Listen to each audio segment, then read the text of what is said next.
Hello, this is Storybooks channel. New videos are posted every day. Subscribe and click the bell. The cafe hall was filled with tobacco smoke, noise, and clinking glasses. Here came the unattractive public who could not afford to drink champagne in the hotel restaurant, or who simply preferred light songs, funny pamphlets, and obscene dancing. Not everyone has to listen to Mozart. After all, there were merchants, noblemen with their ladies, two sailors, and a group of cheerful cadets in white caps and uniforms. Some were losing a game of billiards in the next room, and some were laying out cards on the table, hoping to get some easy money before the performance began. In the darkest nook, there was a company of young people, leaning back the chairs. Here sat two very young ladies, dressed in elegant evening dress and silhouetted like Greek goddesses, topped by their colorful hats with light felt boots that obscured the upper part of the face. Beside them, tucked leg over leg, sat their beau, a handsome young man in a black jacket, vest, and wide-brimmed hat. The girls were whispering among themselves and giggling softly, glancing at the cadets from time to time. And the young man was indifferently drawing something in his notebook, only occasionally glancing in the direction of his companions. "Emily, will you have enough wine?" Finally, he said, putting away his sketches. "You have to drive us home." "Mr. Paul, wouldn't you agree?" "I'm drunk. I can drive better than you." Sober. The girl was charming. She smiled, showing her big white teeth. Yes, and she herself was uniformly tall and clean-shaven. Her swarthy skin and curly brown hair gathered in the back gave away something un-Russian about her. "Spoons, I recall." Another one came in with fur, covering her mouth with her palm and winking at the field through her sheer veil. The second young lady had a doll-like face, as if made of porcelain, a head shorter than her statuesque friend. So together they made quite an amusing pair. "My dear, you know that Mr. Paul does not like to remember it." Emily looked reproachfully at her friend, and they both laughed. "You have jokes like teenagers. Maybe you should grow up." And finally, yawned the young man, hiding his smile badly. Apparently, the adventure at sea was really fun. "What am I doing here? It would have been better to sleep off the road or to see your mother as a dove, accompanying young ladies who can't go out in public without cavaliers because they would be considered prostitutes," Camille remarked. "Is that what everyone considers a prostitute anyway?" Paul nodded toward the billiard room. At that moment, the whirlwind in the gold-tinted bed was already flying toward their table, transforming into a blonde lavishly adorned with shiny bracelets and necklaces. "What did I tell you?" joyfully read the newcomer's her freckle-covered face, and gushing with excitement. "I won $30 at poker." "3 is a lot, Paul." "Well, not so much," replied the young man lazily. "But can you pay for the wine?" Rolled her eyes blonde, staring at the table. "Why should I?" "Did I pay for you, boy?" The blonde called the waiter over. "I'd like a shot or a bottle of white rum for the young lady." "Let's have a bottle." As they say, let's go out, let's go out. Finally, the stage backstage began to spread slowly. The orchestra played a popular harbor tune, and dancers in bed and skirts and striped stockings ran onto the stage. "Look, I'm having so much fun. I'm going to get on the stage myself," the blonde said again, snatching a shot of rum and tapping to the rhythm with the heels of her exquisite beige shoes. "Hold that lunatic, because she's going to get some more." Camille nodded her head in her direction. "Gloria doesn't know how to have fun without a scandal. You don't know how to have fun at all. All night long you've been trying to put them on. Don't you have the guts to come over?" The blonde Gloria shook her head, and her hair spread even more. Rising swiftly, she was already standing at the table where the students of the cadet court, who had recently returned to the city after the summer locations, were drinking. "Oh, shit," Emily whispered. "I have a bad feeling about this." "I have a bad feeling too," Camille confirmed, shifting her gaze from Gloria, who was waving her arms inspirationally at the cadets, who suddenly blew like horses, throwing interested glances at the girls. In a minute, 3 of them were already heading straight for their corner. The young men in the cabs looked to be under 18, but they had their heads held high and their stance arrogant. Their leader, a red-haired, broad-shouldered young man, stepped forward, but did not laugh. "So you're the Russian." He stood directly in front of me, assessing her with his gaze. "Let's say," the girl said reluctantly, barely squeezing the cube. "My uncle died in the war," he declared loudly, blaring over the music. "Do you think I killed him? I wasn't more than 6 years old." Camille spoke calmly, leaning back in her chair and looking up at the boy who loomed over her. "Well, you have to answer for the sins of your parents." He gritted his teeth, leaning even lower over Camille. "Did you hit the girl?" Emily asked with feigned apprehension. "I'll collect my debt otherwise," said the cadet, and grasping Camille by the round chin, kissed her. The next thing happened so quickly that the entertainer did not even have time to finish his short monologue. Camille jumped up from her chair, her silk dress gently violet-colored for a rustle. The hat flew off her head, revealing a porcelain face and perfect hair. With a swift movement, the petite girl pressed the cadet against the beaten velvet wall, with one hand clutching his throat and the other pressing against his chest. Gloria clapped her hands together in delight. "Finally, you were having fun too. But Camille is always so unkind to men." "Let him go." "Stop it," Paul intervened, putting a wide-brimmed hat over his face. The young man's voice was low and hoarse, the kind that could block out any noise. She let go of the kittens, ended, and his companions looked anxiously at the frail maiden who had so swiftly silenced their friend. "It won't go away so easily for you." The lad sat spitefully at the girl and cracked his neck. "She's the ambassador's daughter." Rising from his seat, Paul turned to his grandfather. "If you want more trouble, then there will be not only kung fu techniques, but also samurai with swords." The cadets paid the price and hurriedly sat down in their seats under the noisy shouts of their comrades. What a marvelous evening. Gloria brought a shot glass. "It's a pity the dust has marred the whole cottage again. Would you like to go for a walk?" "Pro, stealing Camille. So let me pull your ass out." They stood opposite each other, ready to claw at each other. A smile played on Gloria's lips. Camille clenched her teeth tightly. "Do you have a problem with guys?" "I think so. Or are you still terrified of them?" "I guess you'd never make a real wife." Camille was ready to forget they were in a crowded restaurant and not in a tatami gym. But Paul stepped between them, spreading his hands. "I think we'd better pay up and go out quietly. We're already the center of attention."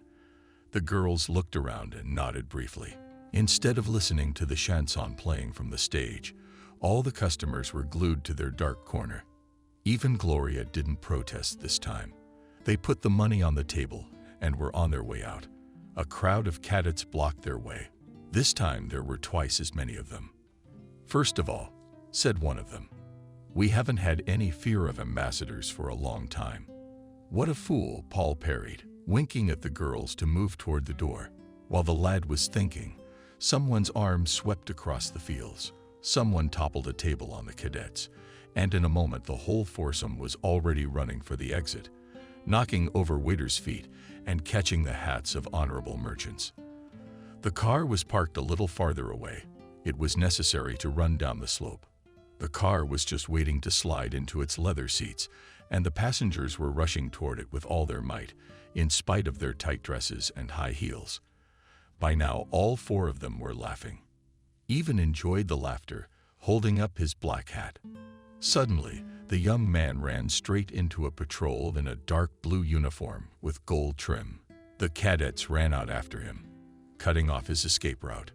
"It's all right. Why are the ladies running out of the cafe?" the officer asked, looking away from the girls, who suddenly stopped laughing, covering their mouths with their palms. "Maybe you forgot to pay. Or are these brave fighters the future of the nation?" The cadets froze behind, waiting for disaster to befall them. "Paul, speak up," elbowing him. "You're a gentleman." But Paulus stood with his mouth open, caught on the young officer that, "Monsieur, you even took away your tongue." Gloria realized the first, "Sorry, Mr. Officer," but my Uncle Marcus ordered to bring me home by midnight. Putting her lips in a bow, the blonde held the maid by the sleeve of her uniform and added, "And it's 1:15. Mr. Gendarme, you don't want my uncle to be angry with both me and my friends, and at the same time with you, do you?" The officer cast a fastidious glance at Gloria, then nodded. The gendarmes parted, giving way to the young ladies and the field, who could not come to their senses. Glad to have the police guarding us, the blonde winked, walking past the military. "We are not the police, madam. We are gendarmes." Put his hand to his cap officer. "I am the staff captain of the gendarmerie. My name," but his name was drowned in the rumble of Emily's motor, pressed the klaxon, signaling gendarmes. We cadet girls waved their hands.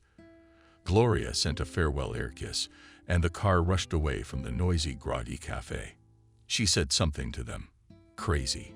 Turning to Gloria, Camille whispered something to those academics. "Only the truth, sister. I mean, seriously." She was beating them up. Gloria said that the girl at the end table loves guys in uniform, but she can't dare to approach them first. "I'll show you some guys in uniform." And a black eye almost jumped out of the front seat Camille. The girls laughed again, remembering all the events of that evening. Their first evening in the dressmaker's shop. Only Paul didn't laugh. Paul asked Emily bluntly at the bend. "Take the left," replied Paul, gripping the leather seat of the car. "Why do you have such a gloomy face?" Emily looked at the young man in the rearview mirror, turning onto the boulevard. "Okay, already having fun." Even in spite of Gloria's silly shouting, I would ask precisely because of Gloria's silly shouting, came from the back seat. Paul took off his hat, combed his wavy blonde hair into a bob cut, untied his neckerchief, and looked dreamily around at the distant sickle moon. If you looked, you could realize that melancholy, and Paul is not a guy. "Oh, did you recognize that officer?" Camille asked.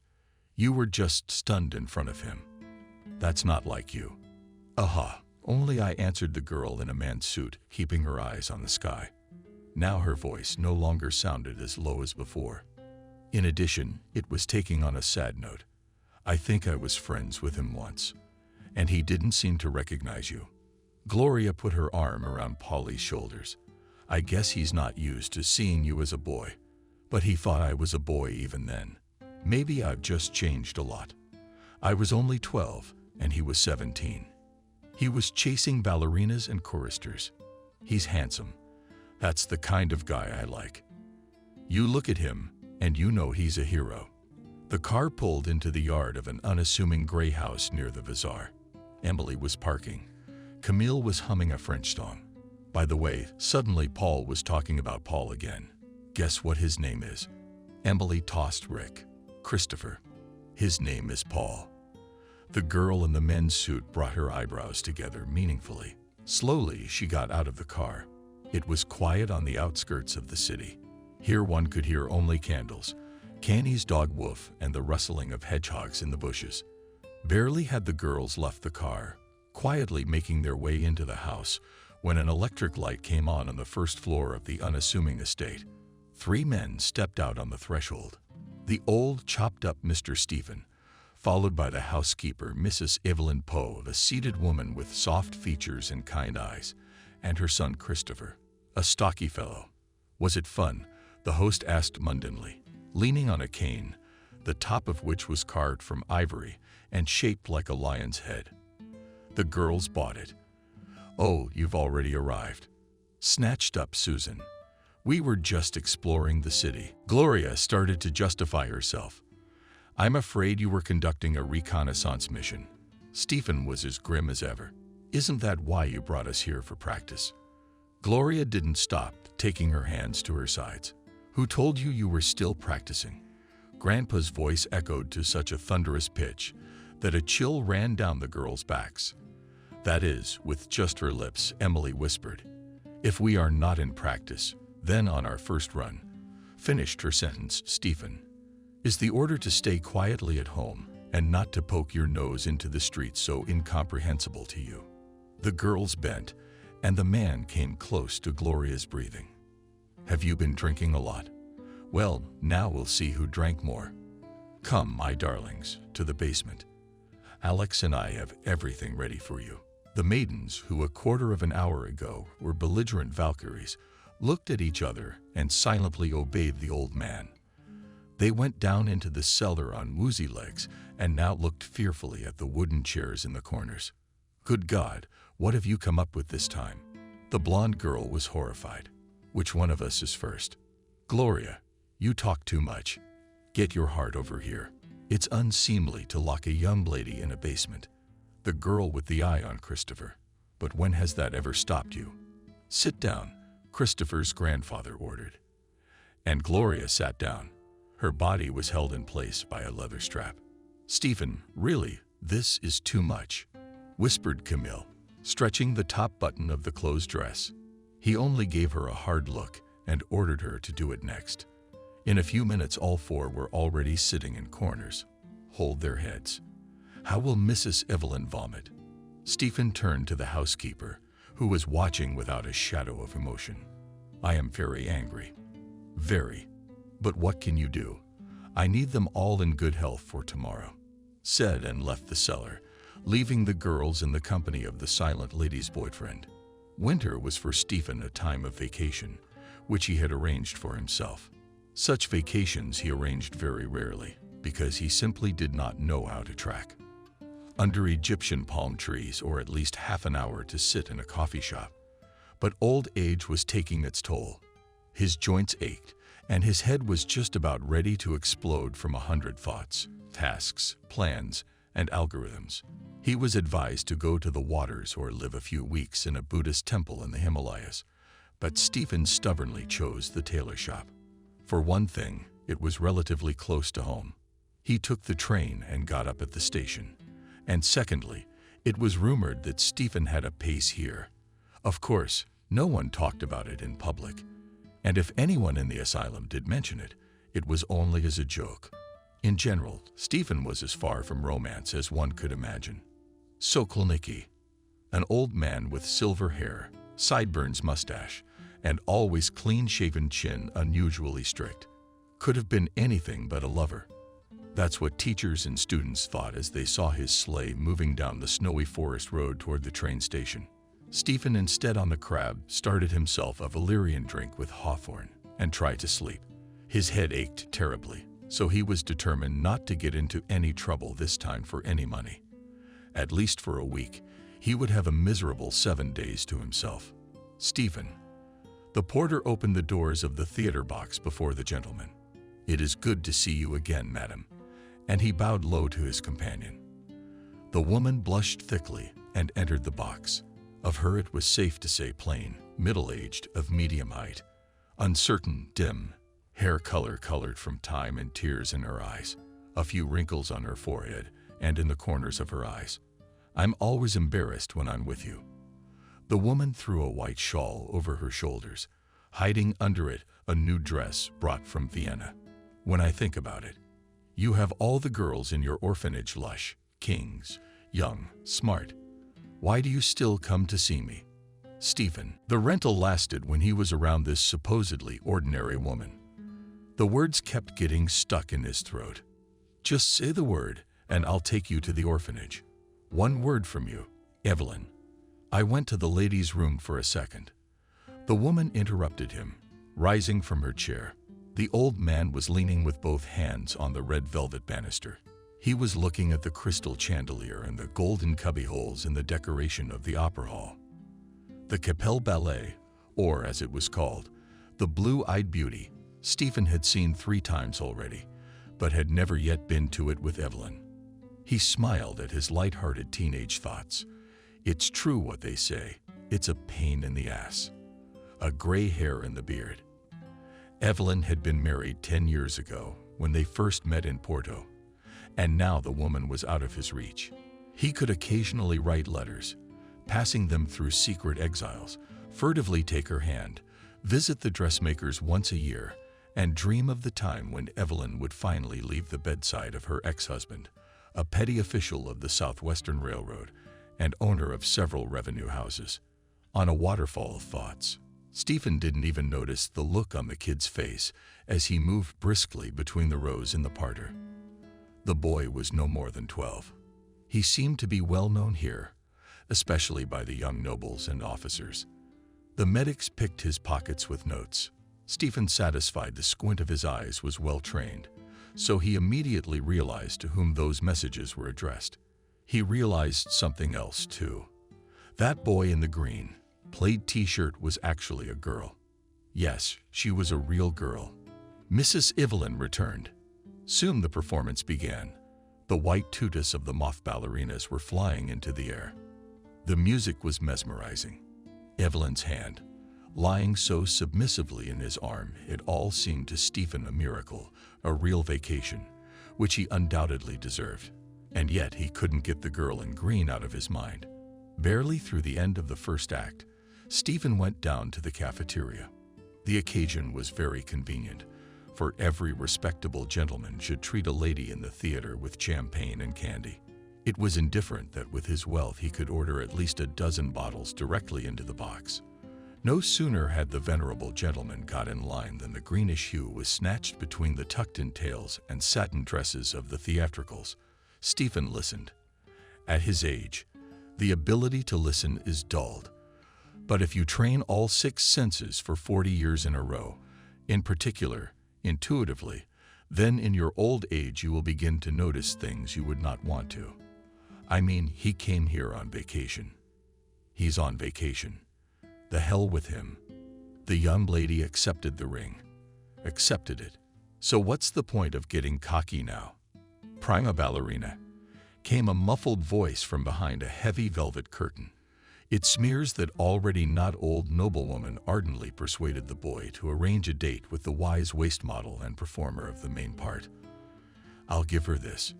Do you hear your name? Livewire, huh? I'll tell my lady I'll be waiting for her after the ballet. You got it, boy. I got it. But you don't understand me. Barely containing his irritation, the boy replied. He answered firmly, without twists and fears. I'm telling you for the 3rd time, the mistress has a migraine today, and she has 2 more acts to dance with this migraine. Next week, she'll have a cordial lunch with you, write you a contract for another ballet. But not tonight. Do you understand? Not today they'll send for you. Zippy. Above the window in the foyer, and stealthily, so as not to disturb the guests, pulled the sleeve of a tall blond man in a blue suit, slipped a wrapped paper into his palm. That fear vanished between the men. The blond man smiled. Is this how ballerinas get their dates? Stephen thought, and stepped a few steps behind the boy, as if he had inadvertently put his cane under his feet. The child stumbled, but kept his balance. Then the gray-haired grandfather, who looked as if he were about to collapse, suddenly grabbed the boy by the scruff of the neck and threw him to the floor. You don't have much of a sniff around here. Or maybe you're picking up honorable people. Let me see your pockets. Well, it's coming out. What do I see in there? A gold watch or a purse? Instantly on his feet, the lively man bowed to Stephen. I'm a messenger, Mr. Messenger. And what are you sending? I can't turn out pockets. I say, sir, it's confidential, confidential. And my watch is also confidential. A crowd was gathering around. A blond man in a suit also approached, stood for a few seconds, but said nothing. Hit me if you want, turn me in to the police. But I didn't steal anything. I'm a messenger, and it's not dignified to read other people's letters. May you be a simple laborer, or the prince himself. The fat man replied sharply, shooting his big greenish eyes. All right. Suddenly softened the old man. If you are a messenger, then arrange a date for me with Mademoiselle Prima. With a respectful gesture, Stephen took the ruby ring off his finger and held it out to the child. But the boy only turned his nose up at mistress. It's not for you. It's not for mistress. It's for you. Do you know how much you can buy with this ring? Did you have a messenger? And he poked me contemptuously. Do you think you can buy everything in the world? What can't? Dignity, sir. The boy picked up a cartouche from the floor, waved it, and put it on his head with reverence. The first theater bell rang. Looking around the crowd, peering curiously at him, the boy cast one more glance at Stephen, put his hand on his visor in farewell, and disappeared into the maze of theater corridors. Stephen, he laughed, and did not hear someone take him under the elbow. What was it? A pale Mrs. Evelyn was staring at him. Why did you pounce on that child? The man coughed, covering his mouth with his hand. The youthful demons were playing into his, "Are you the color in their eyes? How can I tell you? In short, I promised not to work for at least a few days. But you see, it's not working.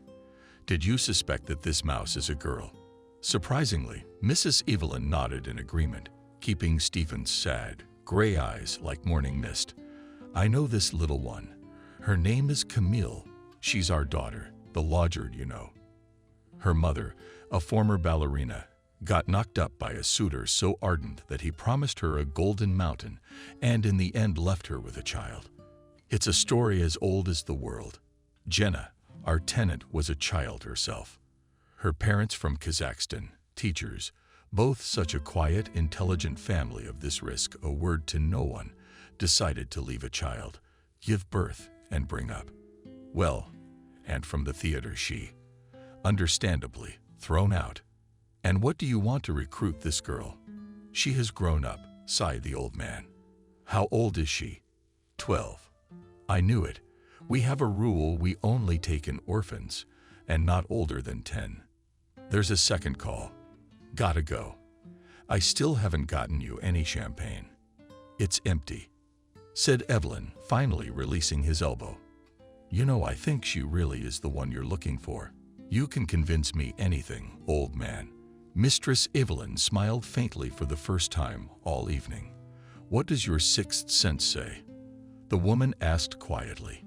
It has never let you down, has it, Evelyn? I can't just break the rules. Rules that you set up yourself. All right, if you can convince yourself, then come to the address. What did I write?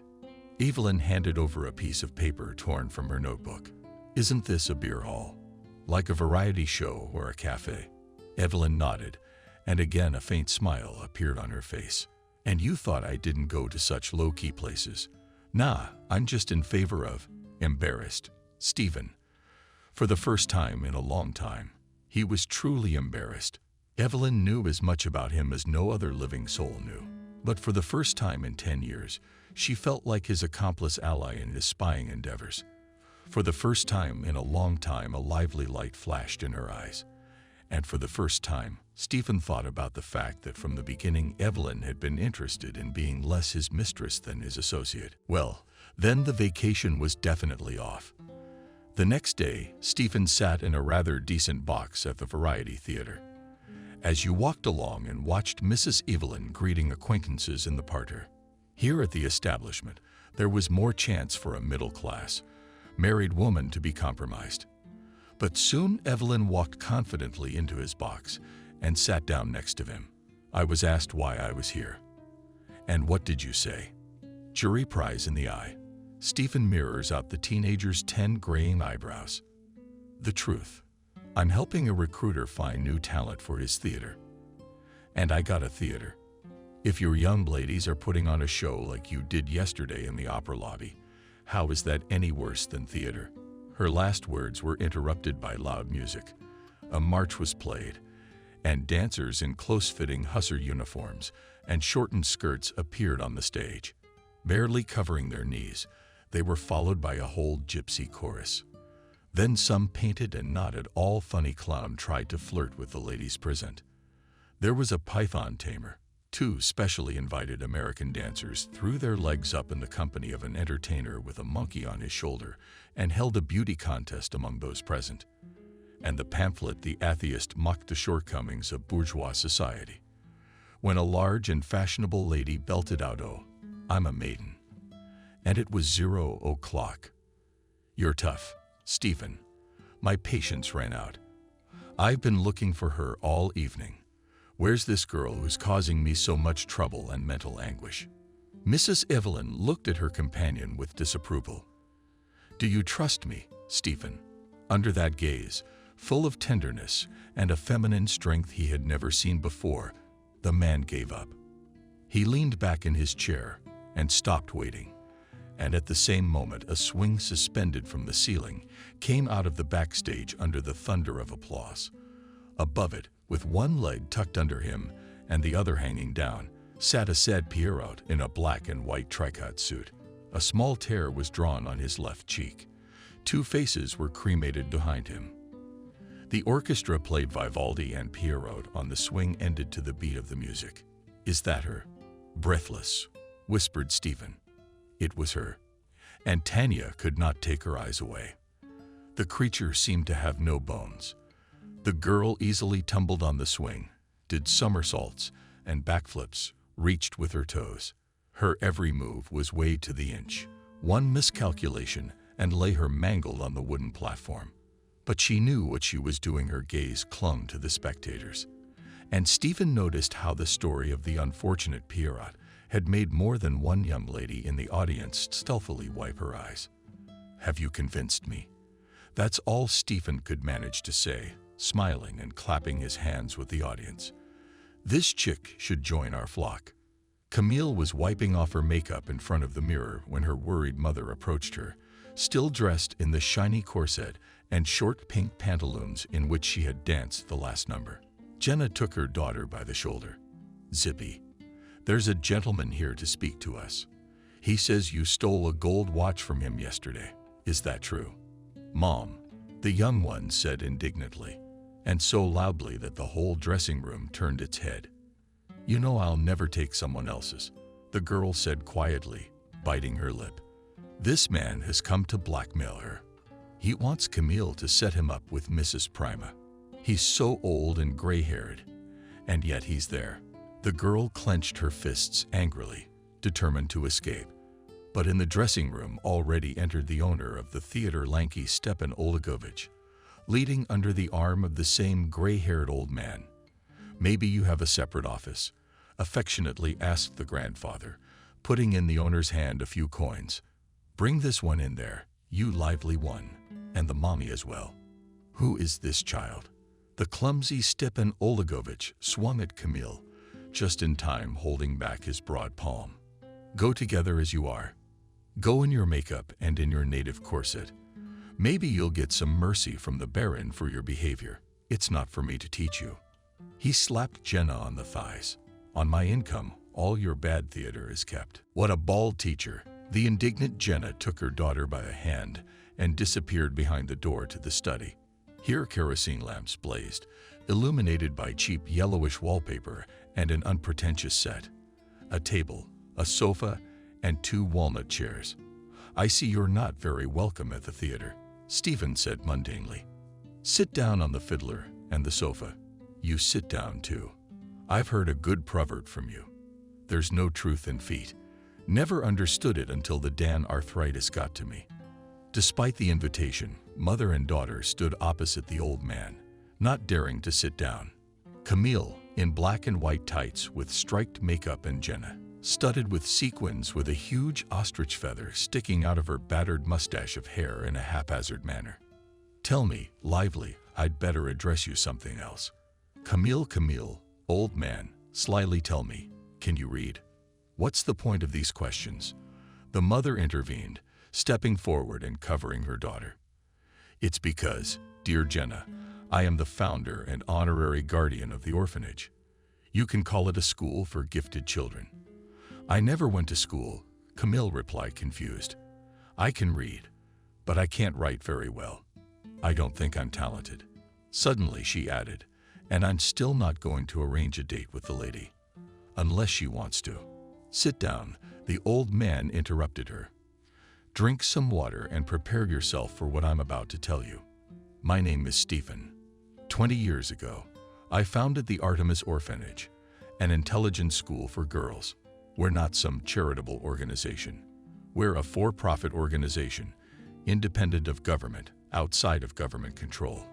Artemis trains the girls to become top-notch spies, and upon graduation, they sign a 10-year contract." "That means I understand what it means," interrupted the old man Jenna. "If you take Camille in, I will pray for you until the end of the age." "I'm a mom." "What are you saying?" "Mom, Jenna knelt down, folding her arms across her chest, and Stephen even had to stand up and lift her to her feet himself, and then make her drink 2 whole glasses of water. Get her away from here," the woman was still chanting. "Mommy, why do you wish me right?" You see, despite her daughter's protests, Jenna continued to turn to Stephen, grabbing at the hem of his clothes.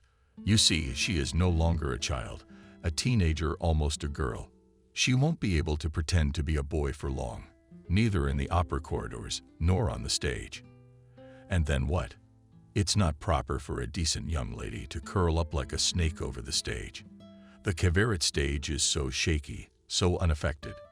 Circus fame, like a candle, flares and fades. You don't know how to turn from a star to a backyard girl. Camille.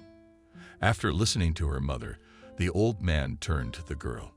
"Once in Artemis, you will have to forget about your usual life. You will disappear from this Emily without any goodbyes or explanations. Just tomorrow you will be gone, and your mommy will file a missing persons report with the police. Later they'll make a verdict. Missing in action, drowned in the Dnieper, fled to Canada to work. Camille Kakovskaya will disappear forever, just like the lively, like the sad Pierrot. And somewhere far away, many miles away, another 12-year-old girl will appear under a different name, an orphan adopted by the orphanage Artemis. Will I make it?" Camille spoke each word hard, as if they weren't words but fish bones lodged in his throat and blood dividing him from the inside out. "To see Mom again someday. The rules say you have to sever all ties with your family. But for you, I'll make an exception. You can see your mom, but only after graduation and your first successful assignment. How much time will that take?" Camille blurted out impatiently. "Who's what? Who gets his first assignment at 16A, who isn't even ready at 20? 18. That I'll get my first assignment. 18, and successfully complete it." Jenna burst into tears, dropping to her knees again and hugging her fragile Camille. Mascara was leaking into the early wrinkles on the still very young woman's face, smearing from her daughter's black and white suit. The town clock struck 0 o'clock already. Stephen said quietly, taking the hand of Camille, who stood motionless and stone-faced, without a single tear. "Mommy, wait for me. Don't be sick. Eat meat at least once a week. Fair. Once in a while, Mrs. Prima. You know she's very unhappy. And don't worry, I'll be back. You're Camille now. Remember that. I already have a Camille. To avoid confusion, you'll be called by different names. Sitting motionless on wooden stools is a very dubious pleasure. The other girls have already thrown up, and they're still tolerating it. Aunt Evelyn, is he going to keep us like this until morning?" She finished. "I can feel my legs not having legs. There's a mad cockroach bleeding about my head. And you indulge him. You can see Stephen's not himself. The years have taken their toll. Camille, our long acquaintance won't save you. There's no need to resort to pampering. To get rid of the punishment," Evelyn said calmly, settling down on the stool next to her son. "A fair one, by the way." "Camille, ha. So that's what Paul used to call you." Gloria laughed. "Oh my God, honey. I can't laugh anymore. My stomach hurts. Why the hell did you take the name Paul after your abandoned friend?" Camille intervened. "And how do you know Mrs. Evelyn?" Too many questions. Camille felt it, her head spinning.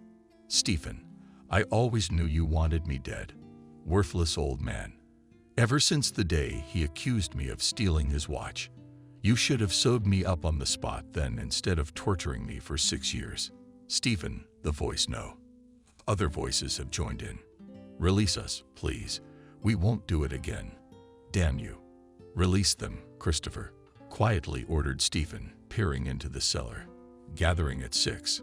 That means you, my dears, have less than 4 o'clock to sleep. You too, Stephen. You too." Barely audible, Camille said, smiling evilly.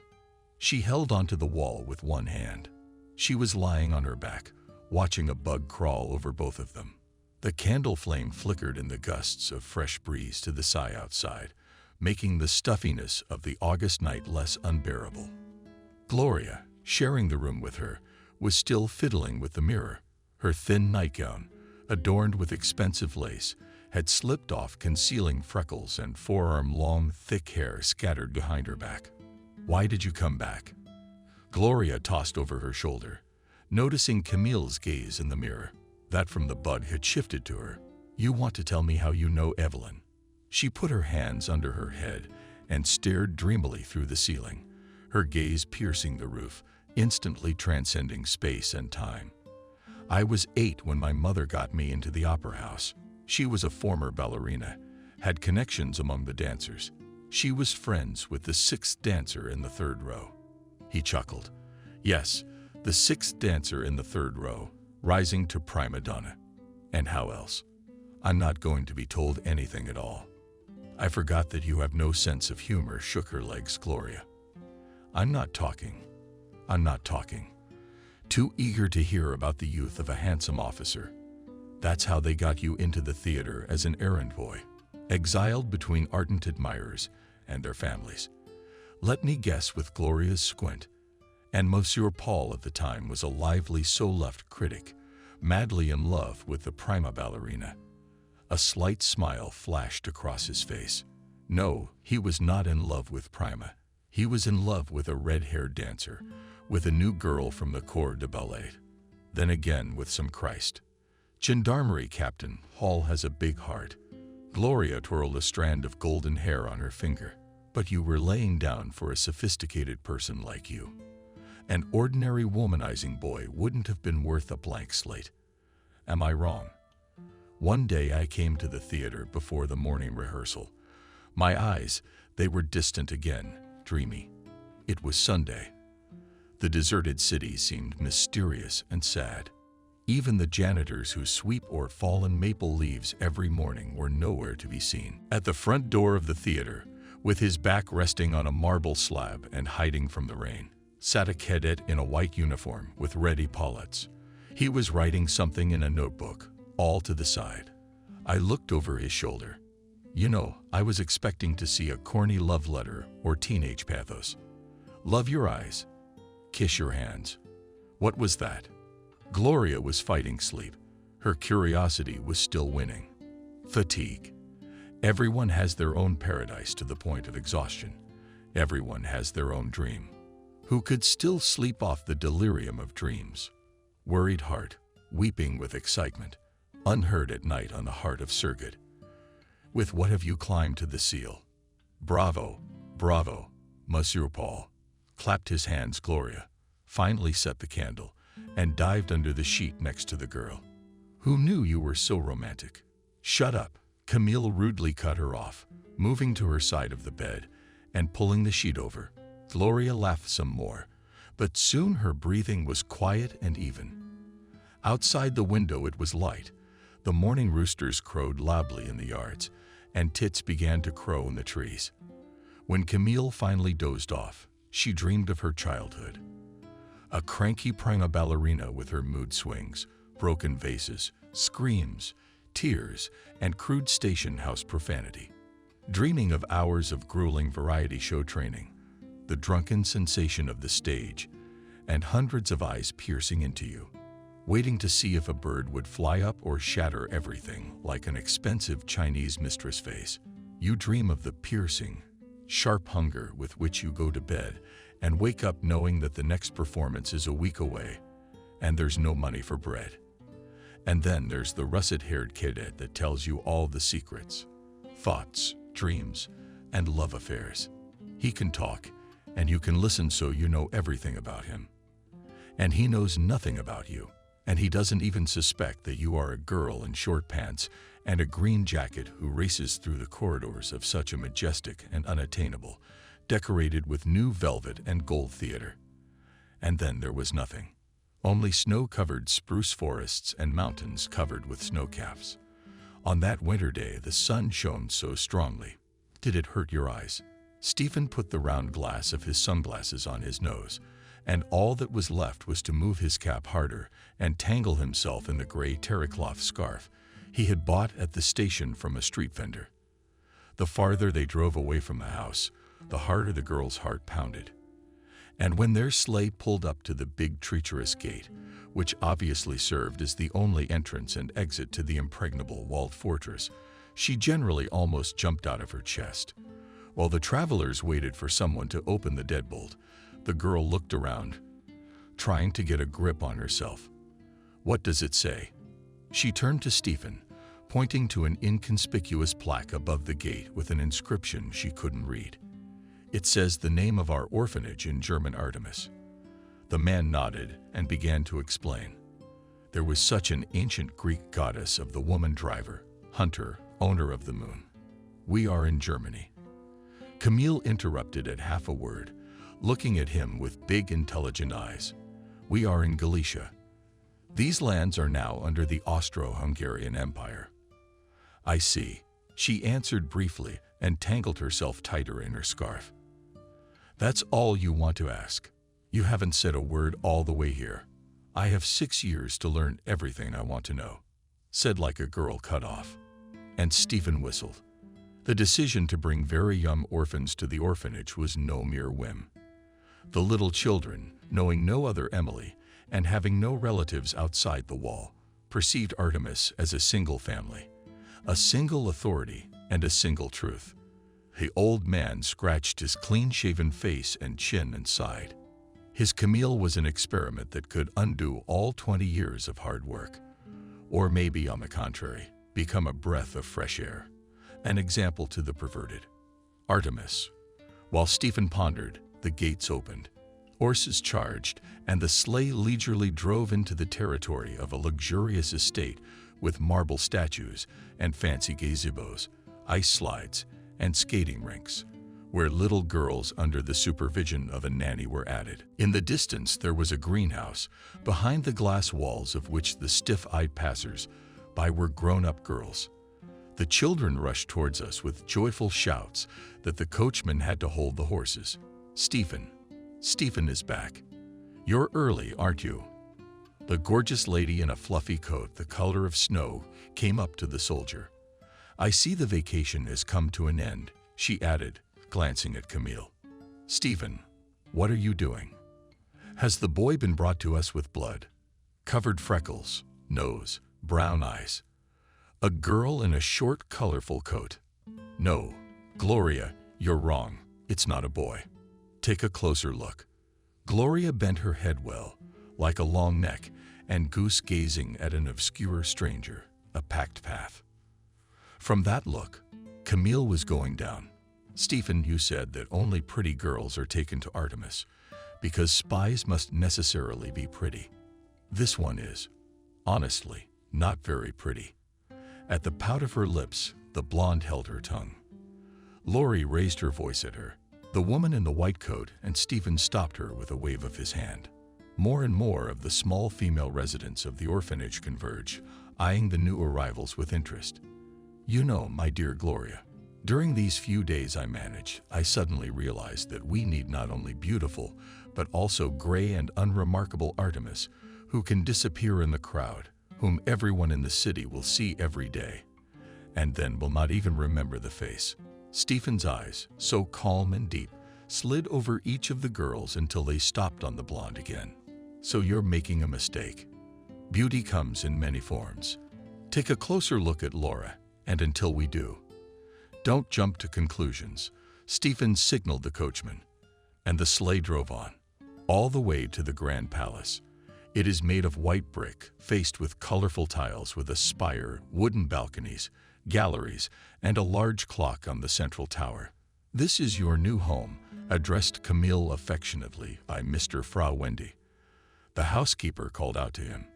Be kind, prepare a room for the new girl, give her linen, school uniform, and feed her. What am I telling you? You know everything yourself. The dark-haired Frau Wendy, quite young for her position, smiled back. She's so mature. She poked Edic's tongue into my little hedgehog.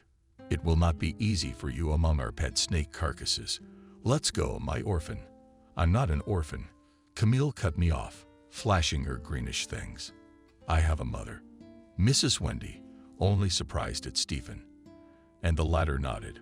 What should I call you? Have you already thought of a new name? I have. Not for bags with the answer, said Camille, taking off a sharp cartouche from the swifts on his head.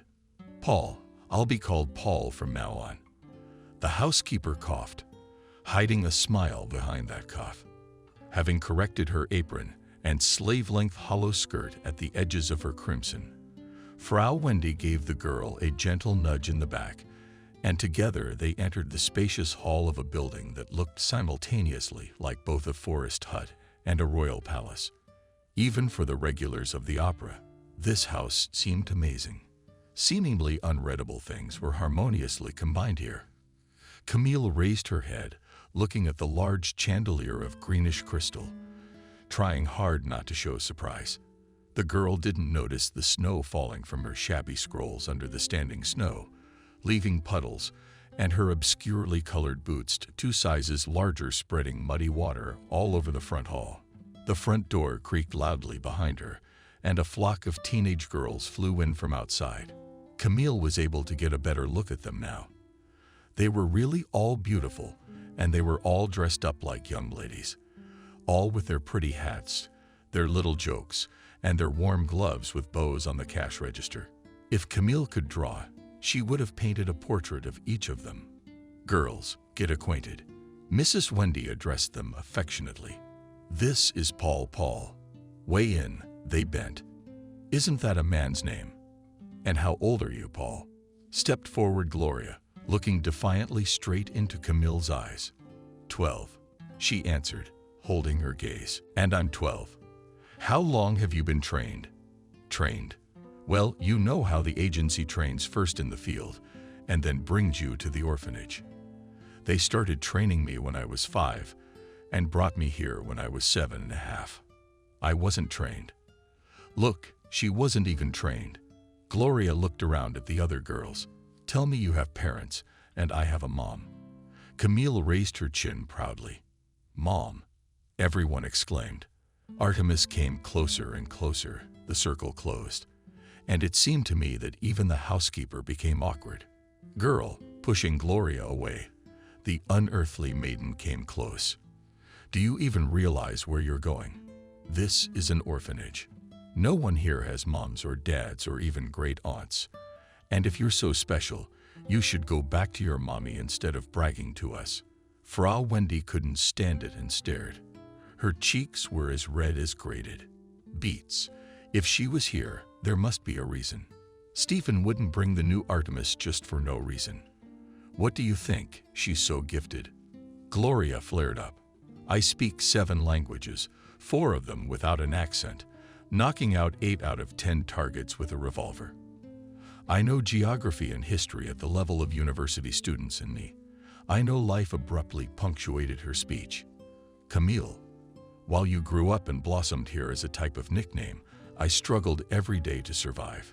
So cut me some slack and don't ever speak to me again.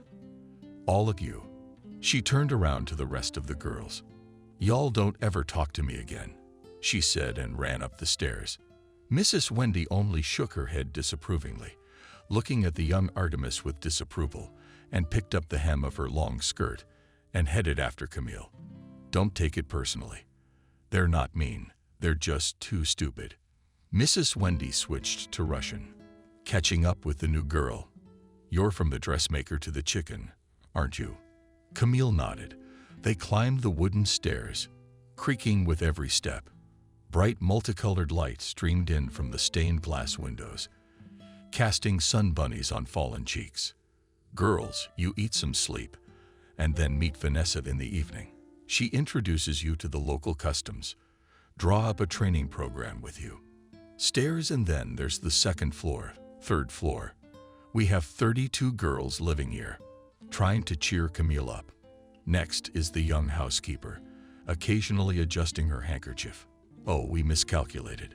33. Each has a personal training plan and specialization. Marietta, for example, is immersed in history and international law. Emily and Sarah work with technology. Lakshmi is best at martial arts. 3 things to do. Next up is Mrs. Wendy. She was unstoppable now. We also have prodigies like Gloria and Camille, who you just met. Their minds work many times faster than other people's. Oh, fifth floor. There are only free rooms here. The housekeeper opened the doors, and Camille found herself in a small room, clean and bright, nestled just under the roof. In the corner stood a table decorated with a net napkin. Next to it was a desk, a closet, a dressing table with an electric lamp, and just in case, a kerosene lamp. Everything was small, teenage, just enough to fit. And in the middle was a bed, over which a roof with a huge window overhung. In that window was a blue winter sky. Having such a sky above their heads, they were willing to bitch about anything.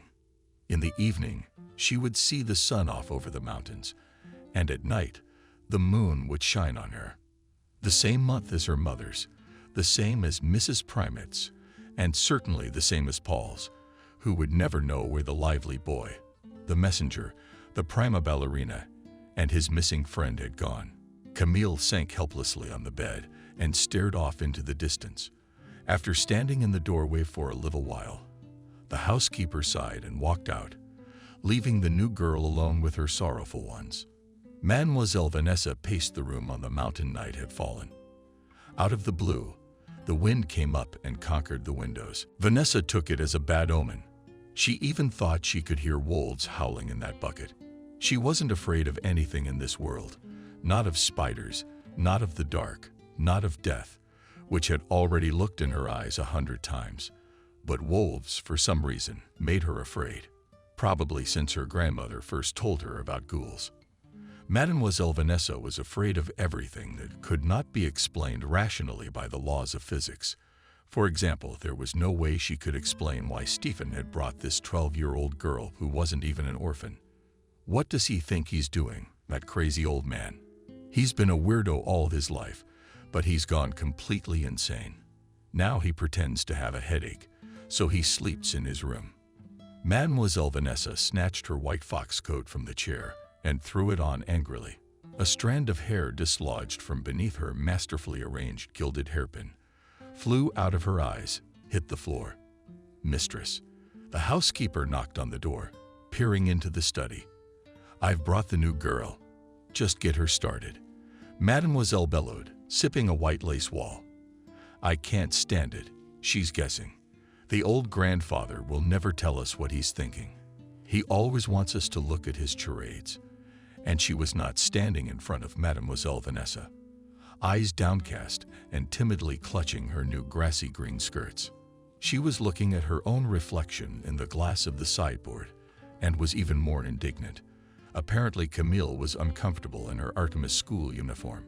So tell me. Vanessa sat down on the table in front of her, putting her leg over her foot. This was the same woman who had first greeted the new arrivals.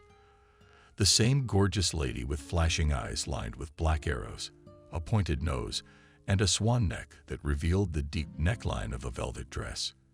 What is there to tell? The girl looked up at her, shifting from foot to foot. Is your collar too tight for you? Or were there no shoes in your size? And what's the matter with your hair? It's just awful. Don't bite your lip, ma'am. My name is Miss Vanessa. I am the headmistress of the school and Stephen's right hand here at the orphanage. The girl glanced incredulously at the woman, Mademoiselle Vanessa. Pardon my impertinence, but you are no more than 25 years old. You are. And you are indeed impertinent and straightforward. The headmistress moved to the edge of her seat. There's plenty of chair. Not every girl who comes into my office can speak so freely. But I'll answer you. I'm 32 years old. I was the first of Artemis and now have the honor of leading the school. I saved a queen from an assassination attempt, stopped a military conflict in Africa, and saved a relic of an important dynasty. What about you? What about you? I'm 12. For over 3 years, I pretended to be a boy to earn money and get out of debt. And I wore boyish clothes. So this is the marketplace. Skirt, stockings, anything that doesn't squeeze and slip down. I'd gladly trade it all in for a comfortable pair of pants and a tight shirt. Wear whatever you want on your day off. And please come to class in uniform. It's people like you we make ladies out of. I hope your hair's growing fast, or you'll have nowhere to put a bow." And they were about to give birth to the mouth, but Mademoiselle Vanessa interrupted her with an appropriate gesture. "You don't speak English, do you?" "No, ma'am." "So what hole did they pull you out of? Can't you at least speak German and French?" "I know some French words. My friend is French on my mother's side. He often inserts phrases, words, phrases." Vanessa's grabbing her head. "Tell me honestly, for what talent and special merits Stephen brought you here?" And did not tread on the spot. Her cheeks reddened, and her hands clutched harder at her skirt. "Maybe because I can dance," the girl said hesitantly. "Dance?" That made me laugh. "All right, you'll have a dance. 4 o'clock in the ballroom." By then, Mademoiselle Vanessa began to write quickly with an automatic pen. "Can you even read? I'll give you a routine of 7 o'clock outside, then breakfast, geography with the youngest, individual French with Madame Denise, riding, horse care, lunch, then English, 7 years, science, and then you're dancing. Can you hold it, or can you run away?" "I will hold out." Mademoiselle Vanessa bowed her head in a bow. "Camille, may I kiss your hand?" Vanessa could see the new girl's fingers trembling, her shoulders settling with hers. She could feel how much the girl wanted to turn around and run for her eyes away from this place, despite the blizzard and the silly night. She smiled predatorily and put her hand up for a kiss. Not a kiss. Calm, measured, submissive. Madame Headmistress sighed faintly. She knew such girls well, born penniless. The only treasure they had was pride. Not the deadly sin of pride, but precisely pride. A steel rod, secure on earth and swiftly reduced to the sky, not allowing them to break. She knew because she was like that herself. Perhaps that was why Stephen had dragged her, this unlucky girl, to the ridiculous nickname. Paul is still chuckling quietly himself now, rereading Ivanhoe or the Divine Comedy for the 100th time. "I can't stand that old man for life. I'm out of." Grumbled Vanessa to herself under her breath. Almost left her office. In the morning, there were snowdrifts on the chalk. With difficulty, the front door was ajar, so Artemis, sleepily issuing from the stairs in his jokes and fluffy hats. Immediately shovels were handed out, and orders were given to clear the road. Not a bad job for the worn-out ladies. They reluctantly accepted the shovels and went into the streets to shovel snow. Camille's gray scroll and flowery green cartouche stood out among the bright and variegated colors. On her, the mirror, they whispered. Camille grasped the shovel's handle and concentrated on the job at hand. Pick it up and throw it away. Pick it up and throw it away. Is this what she would do? Follow orders and keep a low profile. 6 years should only last 6 years. A snowball flew straight at her head, knocking off her cartouche. The cold snow hit her by the scruff of her neck and began to melt quickly on her hot back. "Who did that?" exclaimed back up Kleitnikov, keeping an eye on the girls no one admitted. Artemis only laughed, covering themselves with their sleeves. "Who did it? I ask you." He said it again. "Don't take it so hard." Gloria spoke in a honeyed voice, her lips folded in a bow. "We're children. I don't care which one of us did it. I'm sure she just spilled it." Kindly, childishly. Kind Sam coughed and melted, not a hum, and went back to work, right before the breakfast bell rang. Another snowball flew into Artemis' ear now. It was aimed and hard. Mrs. Agnieszka, the geography teacher, stood between the pupils and twirled a globe in confusion. She was plump. Her voice was high and now very excited. "We are giving lessons in French. How are we to be?" The 5 girls are a few years younger, and they, in the same white shirts and green aprons, watered at her in surprise, as if finding no answer. How could one not know French at such an honorable age of 12? The private lesson in a separate room wasn't so bad, but riding in the indoor stadium turned into another challenge. especially when one of the older girls let her horse gallop. And if it weren't for her gymnastic skills, Camille would have been out of the saddle long ago. Finally, the tower struck 4. Camille had found the dance hall. It seemed to her that the ballet room of the theater where she had spent so much time was not as luxurious as this schoolroom. Camille could barely keep up with the teacher. Her body, accustomed to the strict rules of ballet and aerial gymnastics, was completely confused when she had to do a new and incomprehensible movement. It felt numb, and her head stopped memorizing the combinations, intentionally or accidentally. But Mrs. Vanessa entered the hall. As always, gorgeous, with a fake dress under her throat and black gloves up to her elbows. The class had stopped. "I didn't mean to disturb you." The girl had just dropped in for a glimpse of the world-famous dancer, Paul. "But I'm still not impressed with her. Do you at least dance the waltz? Or politics?" "I don't know how." Sinking my eyes.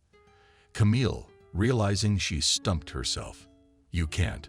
So why did Stephen take you to school for dancing? Why don't you go and ask him?" "Like a hurt puppy?" Camille asked. "I'd ask him," the principal said, "but he hasn't left his room all day, citing a toothache." So Camille didn't understand. "You mean he left you to my troubles and disappeared without a word? Go on with your lessons." Mrs. Vanessa waved her hand and quickly left the room. The furious stomping of her heels rang through the hallway. The class continued, but Camille couldn't get Vanessa's words out of her head. Of course, no one but Stephen would know how she had miraculously ended up here, how she had earned it. Did everything around her suggest that she did not belong here? At dinner, Camille powerlessly picked at her plate in this crowded and noisy room. Camille felt as lonely as she had ever felt in her life. "I wish I could disappear, fall into the ground right here and now. No more Stephen headaches." She would run away home a star, shoot on the stage of a cafe while lurking in the dressing room of a prima ballerina until night listening to stories of the field, and fall asleep to her mother's lullaby. But they won't run away. She won't. She promised. And only when she was in her room, alone with the full moon peeking through her big window, the strong Camille under her new name, Paul stopped holding back her tears, pouring pink on her down pillows. Time stretched as slowly as one could imagine. Every day Camille forced herself to get out of bed, to brush her hair, which was slowly falling away from the steel but still sticking out, to put on a white blouse under her throat, an uncomfortable skirt. New languages, Emily B's, or in your head. English and French words flew in and out without lingering, and German words passed by. All the sciences were simple and easy to understand. Mathematics seemed to be Chinese literacy. Spring watered the snow little by little. Already Stephen had returned from wherever he was, and you could never tell for sure where he was telling the truth, where he was being sly, and where he was just joking. The kids, with whom Camille had most of her lessons, also shunned her, considering her a rod and not knowing elementary things. But the peers preferred to avoid the new girl altogether. That day, walking outside after school and noticing the stand of peers around the garden table, she was about to turn onto another path out of habit. But right in front of her, almost knocking her down, ran Gloria in her colorful coats with her face red with anger. The 5 Artemists sitting at the table were just drawing sketches of dresses. They were going to order them for themselves from an Odessa woman who was about to arrive. Gloria flew up to the girls, snatched the paper, and threw it right into the dirt. "What's she doing?" shouted the older Camille, Gloria's girlfriend, puffing up her cheeks. "Did he bite you? Or have you been like this since you were a kid?" Slapped the prostitute's daughter, blurted out Gloria, beaming even more. "I didn't expect anything nice from you. But meanness. What did you say about me?" Only the truth slanted her eyelashes, Camille, making a look of innocence which made her already large, luxurious eyes seem even bigger. "I told you that you've been skipping half your classes because you think you're too smart for them. I also told her you've been seeing the stable boy, and he's been visiting us a lot. Fresh hay almost every day. He brings honey gingerbread." Camille rolled her eyes, smiling dreamily, and showing everyone her straight white teeth. The girls at the table laughed. A moment later, Gloria's doll was already flying in the direction of Camille's little face. The girl turned around, placing a footstool. Gloria fell to the ground wet with snow, but managed to catch her rival's neck with her hand. Another second, and both girls were already climbing on the cold ground, bruising each other with mud and blood from the gas glove. She stood there with her mouth agape, watching the girls. Emily and Camille's other friends jumped up from their seats, but did not dare to get into the fight either. Only when Sam came out on the doorstep with a broomstick and whipped both maidens with the birch twig with a swing, did they finally part on two sides, licking their battered lips, and on the first spring grass of blood. This incident made Camilla think. It used to seem to her that all these little flowering houseplants lived in their own perfect world, without pity or care, without the ghosts of the past. She was locked in her own grief, and didn't even think about the fact that each of the girls in the orphanage had their own tragedy hidden behind a brightly colored coat. So, pondering, she was going to the floor of the central tower where the chapel was located near the clockwork. It was a place she had found by accident, exploring the estate. Many times, Camille had come here, hiding from the noise. It was always empty. But this time there was a girl sitting in the middle of the temple, a complete stranger to Camille. She put her head covered with a shawl on her knees, her hand stretched out prayerfully in front of her. She was about to go backwards, but half of the wooden floor creaked, and the praying people were startled by the unexpected sound. "I'm sorry. I didn't mean to scare you." She said no. "It's okay." The girl smiled back at her. "I'm Nancy, and you're Paul," said Camille embarrassedly, leaning against the wall. "I haven't seen you at school before, but you're in our uniform. You're the new girl." Nancy laughed. "Are you kidding? I'm 20 years old. I'm pretty much an old lady. Just been in practice for the last few months." "Squatting. What are you standing there for?" She timidly walked over and sat down on the mat next to Nancy. "You know, I was living in London, where the poor live. They put me on a nursing course and sent me all sorts of little jobs from time to time. Real training assignments," Nancy sighed. "And I failed miserably on the last one. I guess I'm the oldest Artemis here now." "And what was that assignment you failed at?" The voices glowed with fire, and she felt hot. Had she too? Camille will take exams until she is very old and never be able to become either a real Artemis or a real agent. It's even funny to think back. I was supposed to get a job as a dancer at the local cabaret. They were hiring everyone, and they turned me down. But why? Camille shrugged. Her companion looked at her with brown eyes as clear as amber, with a fire in them. "No technique, no artistry. My judges have given their verdict. I thought they'd take me at least for my pretty face. But you see, I've lived my whole life here in the orphanage. I've learned to be the center of attention. From countess to maid, I can play the part and shoot a man without hesitation. It's proven. But when I'm on stage, the real stage, I lose control of myself in an instant. I don't know what to do. Have you talked to Stephen about this?" "Of course I have. Doesn't he realize that this kind of task isn't for you? Why can't he give you something else?" Nancy laughed, and there were attractive dimples in her cheeks. "There won't be anything else. Stephen has made it clear to me that until I overcome my stage fright, my personal demon, it won't allow me on a real mission." "That's cruel." Camille came out. "Stephen is pretty cruel in general." Nancy smiled sadly. "But maybe that's why he runs the best intelligence network in Russia. Would you like to?" Camille suddenly looked up at her new acquaintance and said, "I'll teach you not to be afraid of the stage." "Who the hell are you, Nancy?" "I'm new." The girl proudly stuck up her nose. "My name is Paul. I'm 12 years old, and I grew up in a costume box backstage at the cafe. Trust me, you're a strange girl." Paul noticed Nancy leaning back, I leaning on my elbows. "You know, Artemis love to talk about themselves, but hate to listen. And they also hate helping, because everyone wants to be first in the course. I guess that's why. I've never been here. Camille said, "You may not live, but everyone will have to get along with you." "You'll see," winked Nancy. "Well, when's the first class?" "Even now.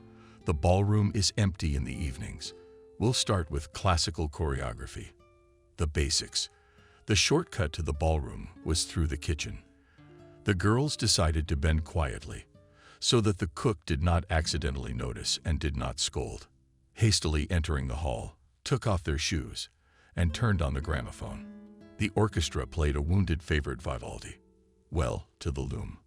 I gave the command. The youngest and the eldest, after listening to 6, straightened up and easily put a fragile, almost transparent hand on the bar. Yes, spring was playing. Summer had begun, followed by the sound of fall. Pulling Nancy's toe one last time and wrapping her heel painfully inside, Camille gave a new command. "Now we're going to improvise." With a nod, the girl pointed to the center of the hall. "I'm not sure I can do this. How about you show me and I'll do it again?" "No, dear Nancy, that won't do. Do you hear the music? It's autumn. Imagine you've become a maple leaf, twirling, falling from the tree." Camille said. And Nancy really did think she was a fallen leaf. And even every movement was measured, deliberate, naturally. The girls were twirling in a dance they knew only to themselves, unaware that curious eyes were watching them from behind the ajar door. Nancy only noticed the fluffy sleeve of a white fox coat flickering through the crack. Little by little, the surrounding mountains were shedding their snowcaps, sheltering themselves with greenery. Birds were pouring over the rubble. They wanted to leap over the fence and run far, far away, where legend says the enchanted lake is located. She didn't count the bruises from sparring in kung fu and horseback riding. Either she was no longer able to distinguish between languages. And finally mastered the basics of belly dancing, learned polka, mazurka, waltz. A science teacher once told me about the force of inertia. Well, she lived by inertia. What are you dreaming about? Nancy came and sat next to me on a swing hidden in the back of the garden. They'd long ago fallen in love with this steamy swing and had evening gatherings here. I have good news. I'm sailing to Quebec in a week. There's a cabaret there with an underground casino that already employs one of our Artemis. If they take me on as a dancer, Stephen has promised to let me on my first real mission. I'm glad. Camille grabbed her hand, smiling. It was a sad smile, though. Next to Nancy, life at the orphanage didn't seem so bleak, and now she'll be gone too.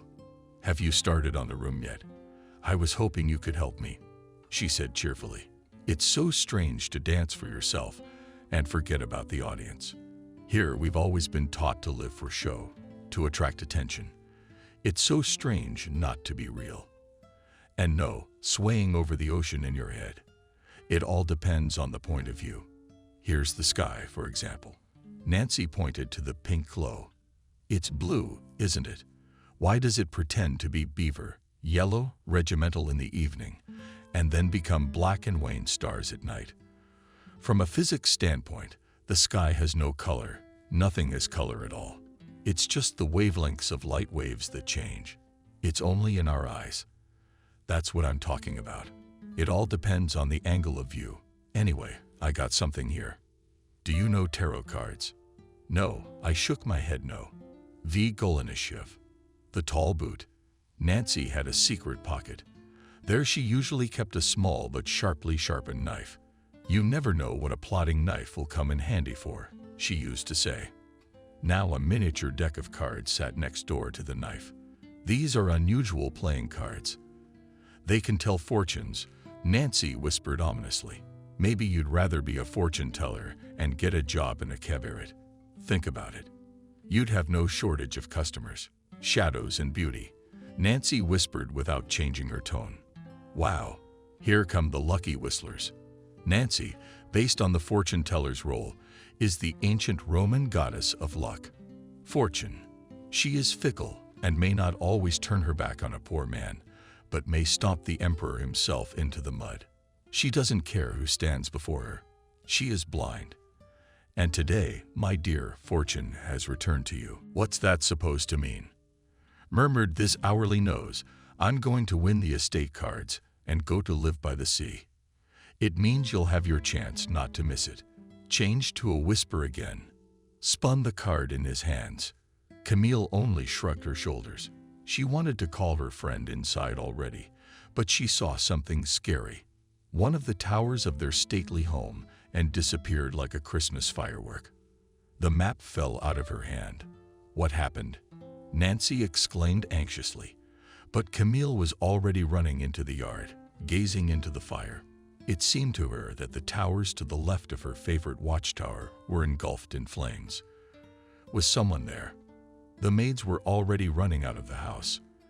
The old key apprentice was running for the fire hose, the stableman and fiddling at the water stand, unscrewing fuses. I'm here. Save me. I'm here. Barely audible. And the voice came from the top of the tower, whose wooden floors threatened to collapse. Mademoiselle Vanessa ran out into the street in the very robe over her underwear. Her house was burning. Her school was burning. A school designed from children's drawings of the very first Artemis, with 3 tall guardhouses and wooden galleries and balconies. But the terrible thing was different in the flaming tower that housed the library. Screamed her tutor. I can't get down. There's fire everywhere, she exclaimed. Help, help. It's Zoya, one of the 7-year-olds. In horror, whispered someone behind Vanessa's back.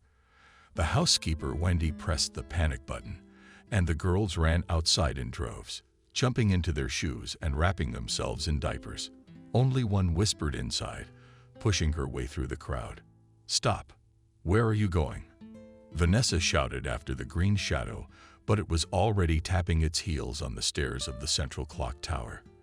And Nina, drive the crazy one away, ordered one of the older girls, the director, watching the ladder being pulled out of her waistband, examining the hydraulic arm.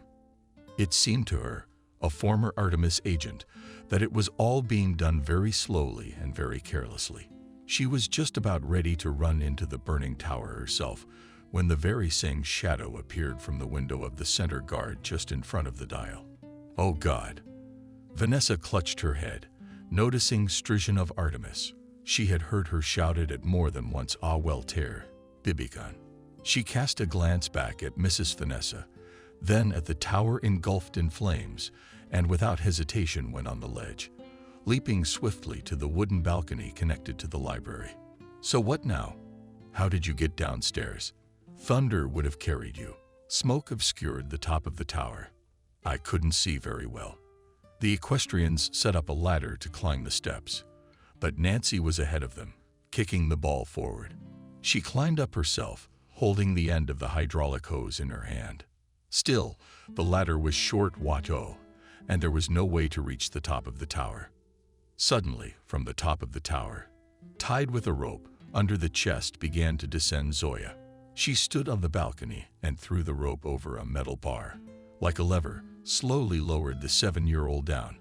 I've got her, shouted Nancy, and without thinking long, cut the rope with a knife, taking it out of the shin of her boot. She placed the trembling Zoya on the stairs and handed her to the men below. Running down there, turning on the water. But there was no turning back the long wooden ones. The balcony was already starting to collapse. Heard them wrong. Grabbing air with their mouths, went down the rope. With all her might, Mademoiselle Vanessa shouted, If you don't make it, I'll kill you myself. She nodded to that, tethering a stump of rope. She began to descend.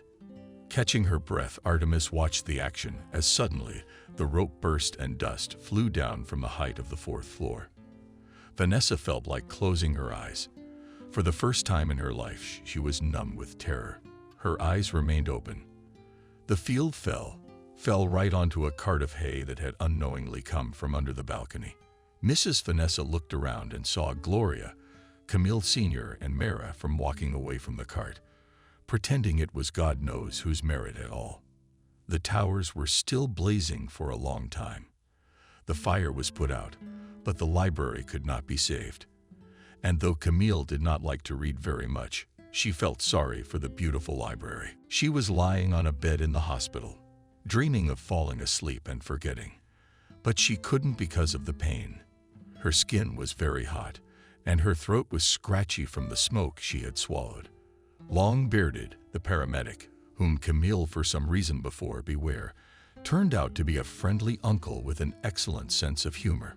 Fortunately, the burns are not serious. There won't even be a scar. Or would you like to keep a few to commemorate your exploits? You name it, anywhere on your cheek, on your shoulder blades. We'll make you some nice scars. He winked, shaking the scalpel in the air. It's not funny at all. Mademoiselle Vanessa stated coldly, walking into the hospital room and giving the doctor a look that would make him never want to joke again.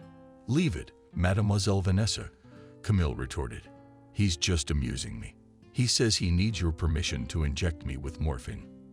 At the word morphine, the director lowered herself, but nodded approvingly. Just a small dose, just to help you sleep. Pain is hardening. Did you have a problem with morphine? Camille asked bluntly, smiling faintly. Just because you became a heroine today doesn't give you the right to ask me provocative questions, she said as if she had cut me off. The woman sits down on the edge of the bed. When Stephen comes back, he'll think of a punishment for your disobedience. The order was to leave the room, and I was hiding from the injection. Camille, how's Zoya feeling? The director nodded at the neighboring bed, on which the 7-year-old was sleeping peacefully. I had no trouble sleeping at her age either, Camille muttered, trying to burrow deeper under the covers. The paramedic laughed, and even Mistress Vanessa couldn't contain her smile. I think I'm beginning to understand why that old man drew you to us. The headmistress muttered, biting her lip. You know our Stephen is rarely wrong. Mademoiselle Vanessa nodded approvingly. Well, get well, Artemis, she said, rising. And when you've recovered, come and see me for tea.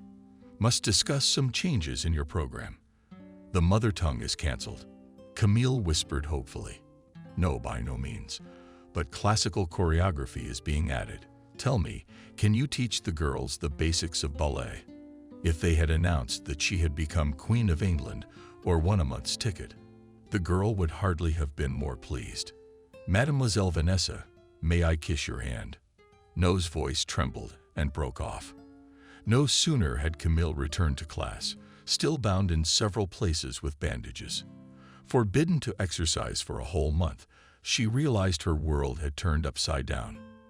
Not 180 degrees, but at least 90 degrees. Hi, Paul. How are you feeling? While you were sick, we were studying time zones. Do you want me to explain the prime meridian in Greenwich? The younger ones were spinning around her like a net. And Wirt is a lefty and a fidgety, lefty 7-year-old. Zoya called her sister's field at all. Oh, and the teachers were suddenly showing more respect for the new girl. Only Gloria sarcastically threw during the meeting winks. How do you like morphine? Are you still using? She took no offense, after all she'd been through. That was the slightest of evils. In the dining room, she encountered a calm and poised Mara and smiled welcomingly. That day Artemis had no idea where all 4 of them would be led by an act so spontaneous, intuitive, and truly heroic. After all, they were the ones who had saved the unfortunate Camille and had managed to hitch the cart with hay just in time. The sun was setting behind the mountains. She sat on the swing, watching the workers finish their work. Her foot, the ball weaved through the grass and caught on something. The Wheel of Fortune card lay where it had fallen a few days ago. It seemed to the girl that a faint smile was playing on the ancient Roman goddess's face. Or maybe she didn't. Maybe blind Fortune really did smile at her with her strange and mysterious smile. When do teenage girls turn into swift swallows or faces? Writing in a French Camillet essay. They begin to dream of dreams with young officers, lavish balls, sleepless nights, and chance encounters in the city garden. They dream of the good party their father will eventually pick for them. I won't be crooked to say that Artemis is indifferent to love and all those romantic girls, but it's obvious that none of us consider marriage the meaning of our lives. When Artemis turns 15, She's waiting for an invitation to her first internship. It could be a fishing village or a troupe of traveling circus performers, an imperial palace in China or a skyscraper in downtown Manhattan. Practice teaches us to adjust and get used to life outside the shelter among ordinary people. Each of us must appear as a star, attracting the attention of passersby, must charm, delight, be on the radar without arousing suspicion. That's the way it's been for the last 20 years. But the world is changing. There's a strike in America. Ladies are getting behind the wheel. Women are increasingly being taken seriously, which hurts our cause. Where a few years ago a gorgeous and intelligent woman at a ball elicited nothing but applause, now she's attracting more and more curious stares. Something is wrong with her. That is why Stephen himself has noticed that in modern conditions the traditions of Artemis need to be revised. Sometimes it's better to hide and lurk, to be unremarkable and gray like me. She wrote and laid aside her quill. She glanced at the convex mirror hanging on the wall. Staring back at her was a fully grown girl of average height, tanned from power, unremarkable except for her greenish eyes, framed by their long black lashes beneath her eyebrow points. Her hair grew terribly slowly and barely reached her shoulder blades. She twisted them and ordered them with a Chinese bobby pin. It turned out so-so, nothing special. Well, no wonder she wasn't getting taken anywhere, either for practice or a real mission. Less than a year away from her 18th birthday, and she'd never left the orphanage during her stay, had visited the village nearby and sneaked out a few times to the adjacent mountain peaks. Outside the window, the horses were roaring. The girl jumped up on the bed, opened the window, and sticking her head out, saw Camille. She was riding in the river, hiding under her hat. Everyone was sure that she would never return to the orphanage. She'd gone to her first internship when she was barely 14. She was never heard from again for 2 years. Artemis already thought she had passed all the exams and was now on a mission. But they were wrong. Camille, who was almost prayed for by the teachers, adored by Mrs. Vanessa, and even Stephen himself, failed in the exam silently, without greeting the crowd surrounding her, got off the river and was ready to go into the house as Gloria appeared on the threshold. A star shone again in our humble sky. She smiled broadly. "Congratulations. Welcome back. I heard you failed too." Camille cut her off. If one could kill with a look, Gloria would be lying breathless by now. "They say you've been placed as governess to a nice French family, and you inadvertently flattered their eldest son. It really was an accident." Gloria made an angelic face. Young men are so unrestrained these days. "What did you fall asleep on? Watch your nose, and don't shove it where you don't want it." Camille tossed Igor's shoulder, going inside. She sat down on the bed inside. If even these girls who were gifted at everything failed, then what to speak of her? The girl walked over to the toilets and table and pulled out a drawer. From there she pulled out 3 shiny medals. She'd gotten one for saving Zoe, one for her work, and one last year for staging a ballet. There was also an old green cartouche lying there as a reminder of the world from which Artemis Paul had come here. There was a knock at the door, and a moment later Zoya was lying unceremoniously on the bed, sweeping at the air with her feet and barely containing her delight. "Did you hear that Camille is back?" she began hotly. "Mum. Only," I said. "No, put the medals back in the drawer discreetly." "Why, is Mistress giving us an astronomy quiz at the end of the week?" "Yeah, I know." The girl brushed it off, not in the mood to talk about her studies. Camille rolled her classmate's eyes, the former 7th grader really clinging to her as if she were her own. "And that Stephen is coming for a month and taking some of the older girls to Russia. You know about that too." This time, Ananidze moaned as if pondering. "I think he'll definitely pick you." "You understand," shrugged Camille. "Let her do whatever she wants. No matter how long I sit over my books, I can never be like you. Look, sometimes I think you just don't know how to be happy about small victories, quirky Zoe or joy in general. If I go on a mission," Camille finally smiled, "I'll bring you back some goodies. If you go on the mission, Slowly Hare replied in an unexpectedly serious tone. Zoya, then you will pass the exam and never come back here again. The main hall of the palace was flooded with electric light. A festively dressed Artemis was waiting for the appearance of Stephen and Mademoiselle Vanessa to begin at last the gala dinner on the occasion of the latter's birthday. And when Stephen, on the arm of the director, finally entered the Artemis Hall, the prizes rose from their seats, greeting the birthday girl, clad in a lush and bright red dress. "My dear Artemis," began Stephen affectionately, gesturing for everyone to be seated. He had aged even more in recent years, beaming with grief, but he had not lost the milky gleam in his eyes. "Today we are honoring our oldest Artemis," cautiously clarified the chief guardian. "But by experience. But before we start celebrating, I would like to please Mademoiselle Vanessa with a gift. This gift is my experiment.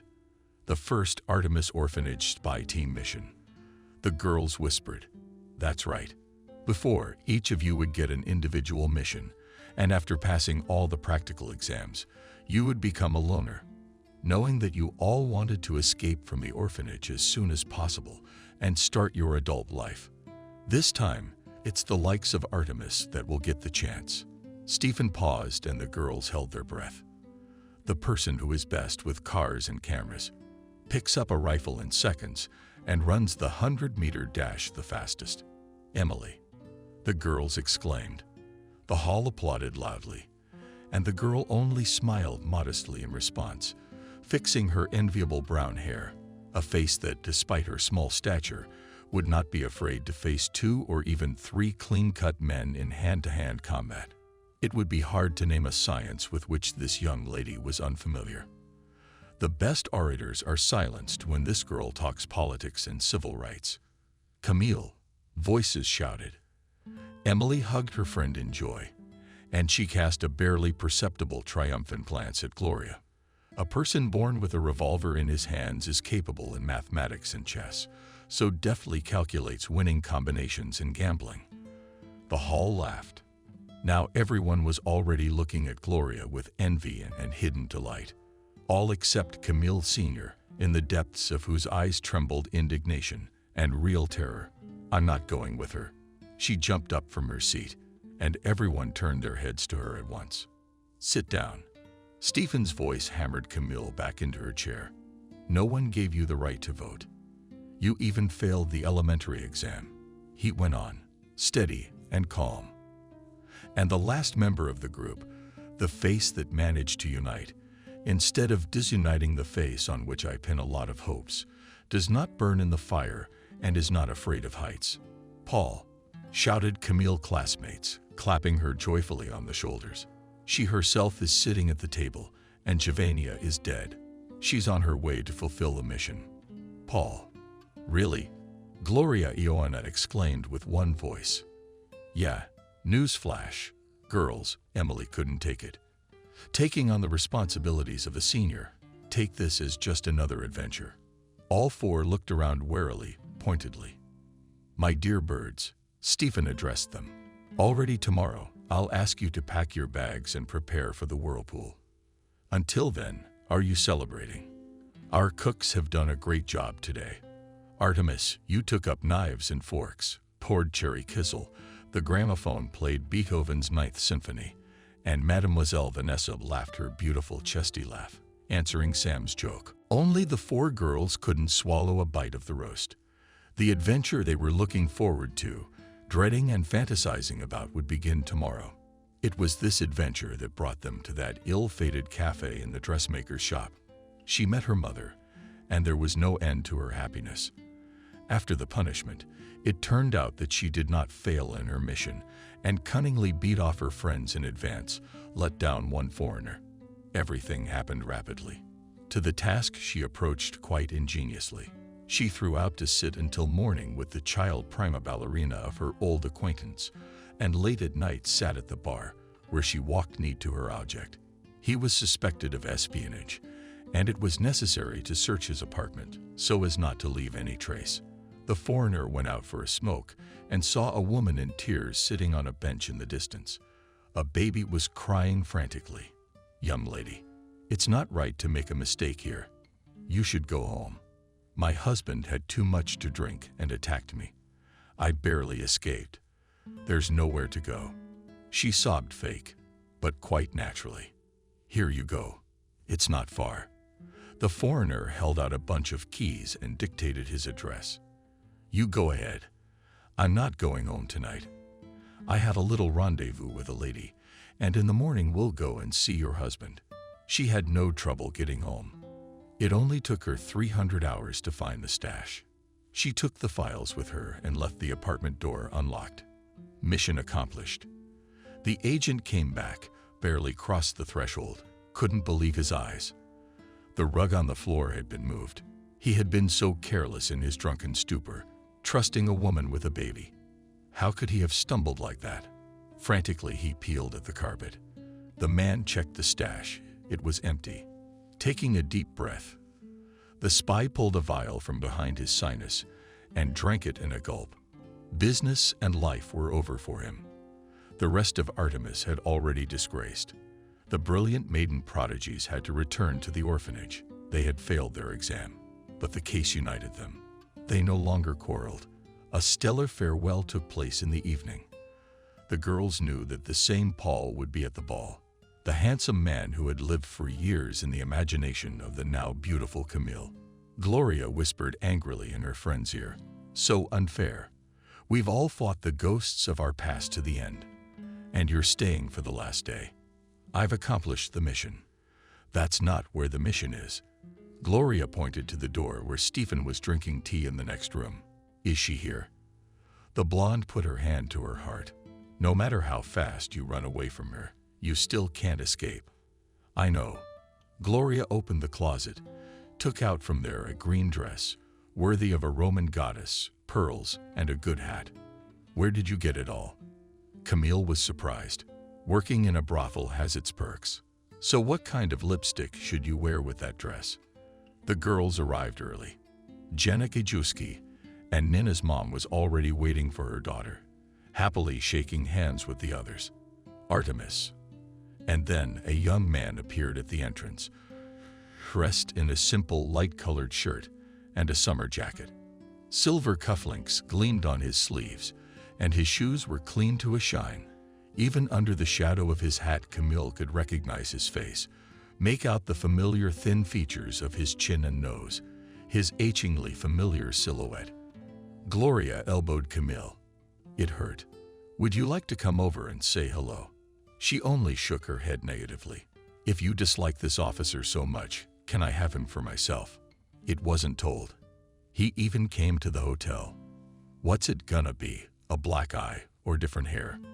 No, but Officer Paul has already raised his head to the stands and, smiling affably, waved to the girls. "Madam, your daughter is such a psycho." Turned to her mother, Gloria. "Can you imagine? She's afraid to confess to the guy she's in love with. I think it's her low self-esteem." She exhaled sharply from his painting like a balloon.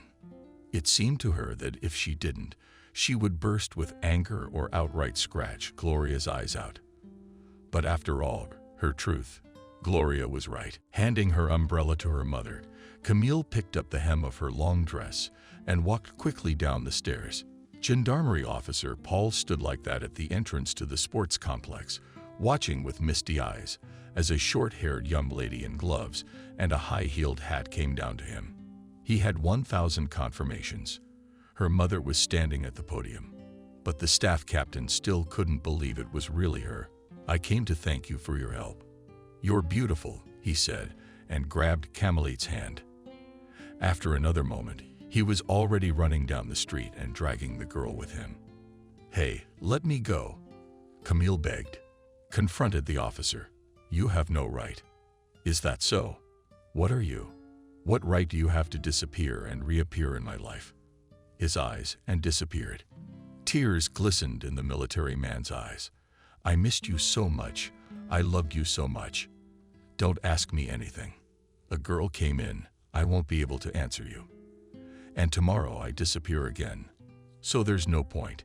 Give me an answer to just one question. Why did you really come down to see me?" "Because I love you." It wasn't the sunlight that touched the ice. It was the look in his yellowish walnut eyes. And there wasn't really any ice, only the fear of letting her so close to him again and saying goodbye forever again.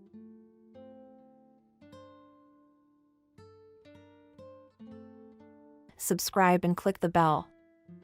Daniel pulled his heavy bag out of the dusty, smelly bus. He saw himself, his old bag, and the entire interior of the gasoline and hot dust-stained bus as dirty, wrinkled, and in need of immediate washing. The steps of the old bus were spattered with seed husks and small scraps of paper. Daniel slid his bag down them, kicked it squeamishly into the thick side, shaking it off automatically, and wiped away the sweat. What a heat wave this year! The passengers on the bus were drenched in sweat, but at least there was some breeze blowing through the open hatch, though the smell of gasoline booze was unbearable, and gusts of wind cooled people's faces.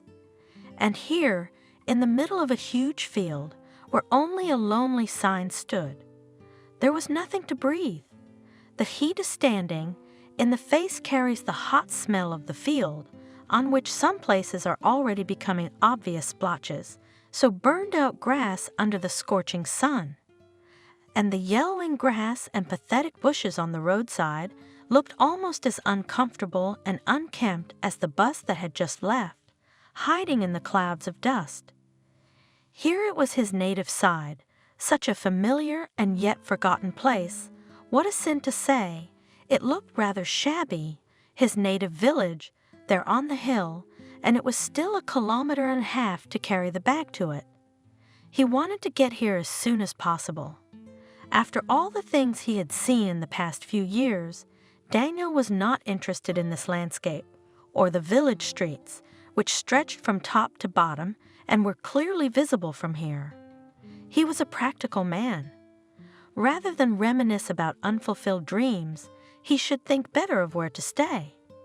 He didn't want to go straight to Lucy's house. Daniel followed the path that led to the center of the village.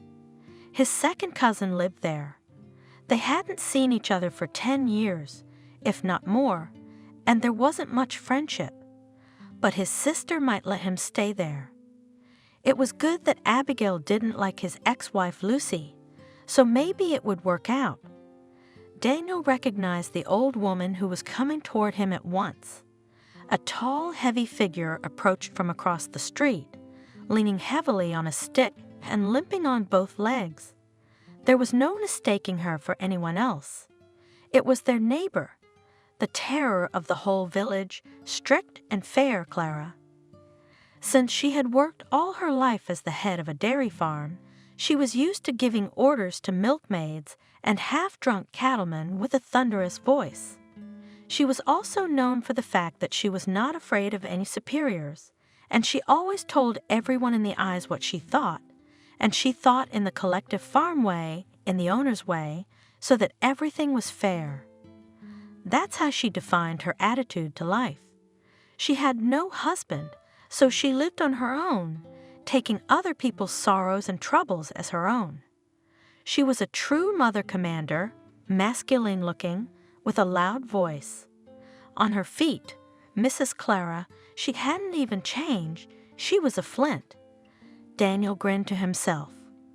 "Oh, Baba Clara, great, not dead yet?" Cheerfully called the former neighbor. "Why should I die? The state owes me a pension for one more life." Granny Clara replied in a non-hospitable manner. "And whose are you, so cheerful?" "I don't recognize you. What are you doing, woman, Klaga?" "I'm Daniel, your neighbor. Lucy's husband? That's how it is. He's here, so he's here in the dust." It was obvious that Granny Clara was not happy to see me. She frowned, looked at the city's handsome man. "Well, yes, here he is. How long can one travel abroad? We have to get on with our life in our native country." Daniel tried to make the conversation positive, but the old woman had been known for her iron temper before, and over the years she must have hardened even more. It was not easy to get her to be cordial. You could have gone on traveling, and not come here? You have nothing to show off, and what about Lucy and the baby?" "Huh?" The grandmother waved her hand and even spat in his direction. "You should go back to your foreign land. You must have lived well there. For so many years you have never visited your native son. Shameless." She went on her way, muttering curses and curses under her breath. No matter how Daniel had prepared himself for the various options for his return, he wasn't ready for this. It was not pleasant, of course. Danaher, the very first one, that woman Clara, she ruined his mood. Daniel had never gotten along with her before. She'd always looked at him like a wolf, even when they'd been living badly with Lucy. Lucy never complained or whined. Daniel knew that for a fact. His wife was thin and weak-looking, but she had a lot of patience. I don't know why the old woman looked at him so unpleasantly. Yes, his homeland did not welcome him warmly. Daniel grunted and walked on, almost dragging his bag up the hill. The closer he got to his goal, the taller he grew, the more elastic his gait, and he carried his bag as if it were full of fluff. The man tried to look good. "Everything is fine with me, and my business is excellent, and my mood is good. You see, I'm in a great mood." His whole look screamed. The wide smile he had on his face looked like the mask of a happy man. The street he was walking down after years of absence appeared narrower, more unassuming than when he was a child. But through the front gardens, tall golden orbs and mallows were also going crazy. These unpretentious flowers were familiar attributes of his native village from childhood, and Daniel felt something stirring in his soul. The front garden of his native house had looked exactly the same when he went to school for the first time as a 7-year-old boy, and it was exactly the same bouquet of golden orbs that he had held in his skinny hands, shyly holding out to the beautiful and slender teacher. Is the teacher, whom the 13 first graders adored with all their hearts, still alive? They caught her every word, and at recess they tried to come as close as possible to her desk to breathe in the wonderful smell of her hair. They smelled of divine toilet soap. For the village kids who washed themselves gray and thrifty, once a week on Bath Saturday, that smell embodied both the distant city, from which Evelyn came after the Institute and their own future, unclear but beautiful, like the young teacher herself. Daniel remembered his first A's, of which he had been so proud, his mischievous friends. He had always strived to be one of the best, not in studies, but in sports. If he failed in sports, he had to win in dancing or checkers. Evelyn left, and so the studies became uninteresting. The gym teacher, who was in their school, got married and stopped coming on a motorcycle from the district center. Daniel abandoned sports, checkers, but in checkers he could still now beat a dozen good opponents. But what good would that do? As quickly as he lost interest in everything, he burned out as soon as he achieved a little success, and so it happened with Lucy. While he was courting her, he tried hard, he tried his best, but as well as he could, as it was customary in their area. Lucy was considered to be almost the first beauty, and to win her meant for Daniel to win another victory. He tried. He walked with pleasure, remembering his younger years. He had lived well in his native village in his youth. What can I say? But then life did not go well, and Daniel was carried away somewhere, dreaming of a great future, temptations again. Here is the sister's house, Platbins painted blue and white, in the front garden according to custom flowers order. Abigail's parents always lived well and were excellent hosts, so Abigail is in them too, a real homeowner. Or maybe she's been married for a long time. Maybe she has kids. Well, blood is not water. Daniel will put up with Daniel for a while, and her sister's husband, and their kids. "What can you do? Your kin," it said. Daniel stood up straight and opened the gate. "You live well." He smiled broadly at the young, full woman standing on the porch. "Receive your guest, sister." Abigail greeted him with a look of surprise or incredulity. This was someone she hadn't expected to see on her doorstep, hadn't expected, and hadn't wanted. Not at all. "What brings you here, Daniel?" She gave him her hand reluctantly as he came over to hug her. "What are you doing here?" "Well, so native places, you have to build a life, the years go by." Again he repeated, as if justifying his arrival, from somewhere taken, as if memorized phrase. "But come in since you're here." Abigail did not look at him kindly either, but went forward, opening the door to the house for Daniel. The hut was as clean and bright as ever. Daniel remembered the comfort of Abigail's home. Everything was in good working order, nothing in need of repair, no ruin or helpless woman's hand. Daniel noticed that at once, with that familiar rustic look. There was a portrait of Abigail with a handsome, curly-haired man hanging on the wall next to his parents' pictures. "Who's that?" "Your man." Unceremoniously, he pointed him out to Abigail. "Handsome. Have you lived here long?" "Is he at work?" "We live as long as we have to." The sister replied dryly, "He's on shift for a month at a time." Daniel was a little upset about her unknown husband, but she kept her spirits down. "Abigail, but I'll stay with you for the first time. Because, you know, there's no telling." He waved his hand somewhere uncertain. "And what are you thinking of going to Lucy?" Abigail shook her hands in amazement. "I don't know, Daniel, but I'll tell you straight. You were mean to them. I wouldn't go near a man like that if he'd done that to me." Indignation was written all over the woman's face. She even turned away to the window, neither to eat nor to drink tea. She did not offer her brother. "You'll live a couple of days, so be it. And there, I'm not your friend, and I'm not an advisor, you know. What you've done, no one is allowed to do." And Abigail looked her brother straight in the face. "Abigail, but why you? Why did I have to ruin my life?" Daniel sighed. The last thing he needed was a lecture from Abigail. Abigail laughed.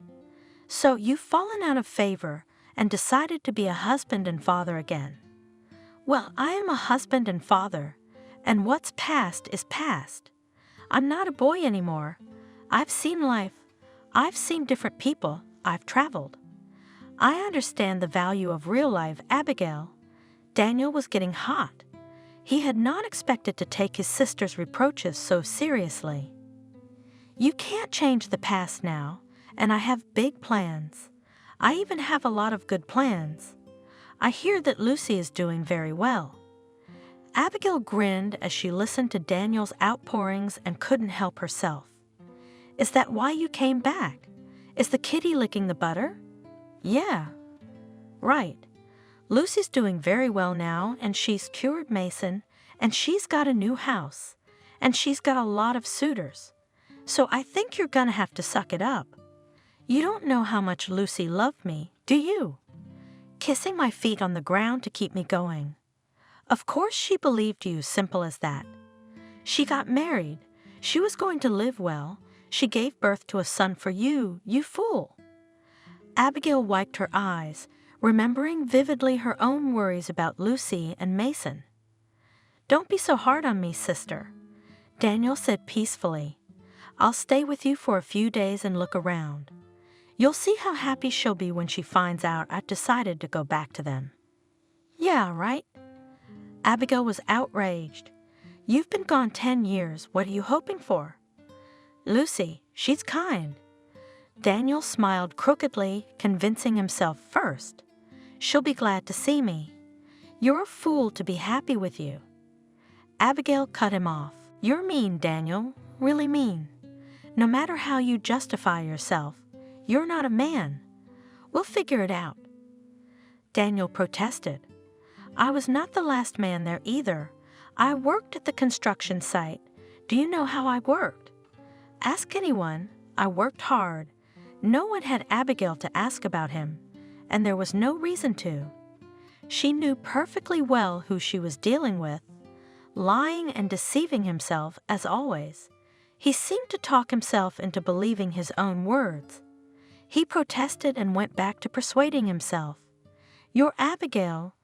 Remember, I'm a handyman. I can do anything if I want to. The main thing is to set a goal. If I have a goal, I'll achieve it. That's just the way I am.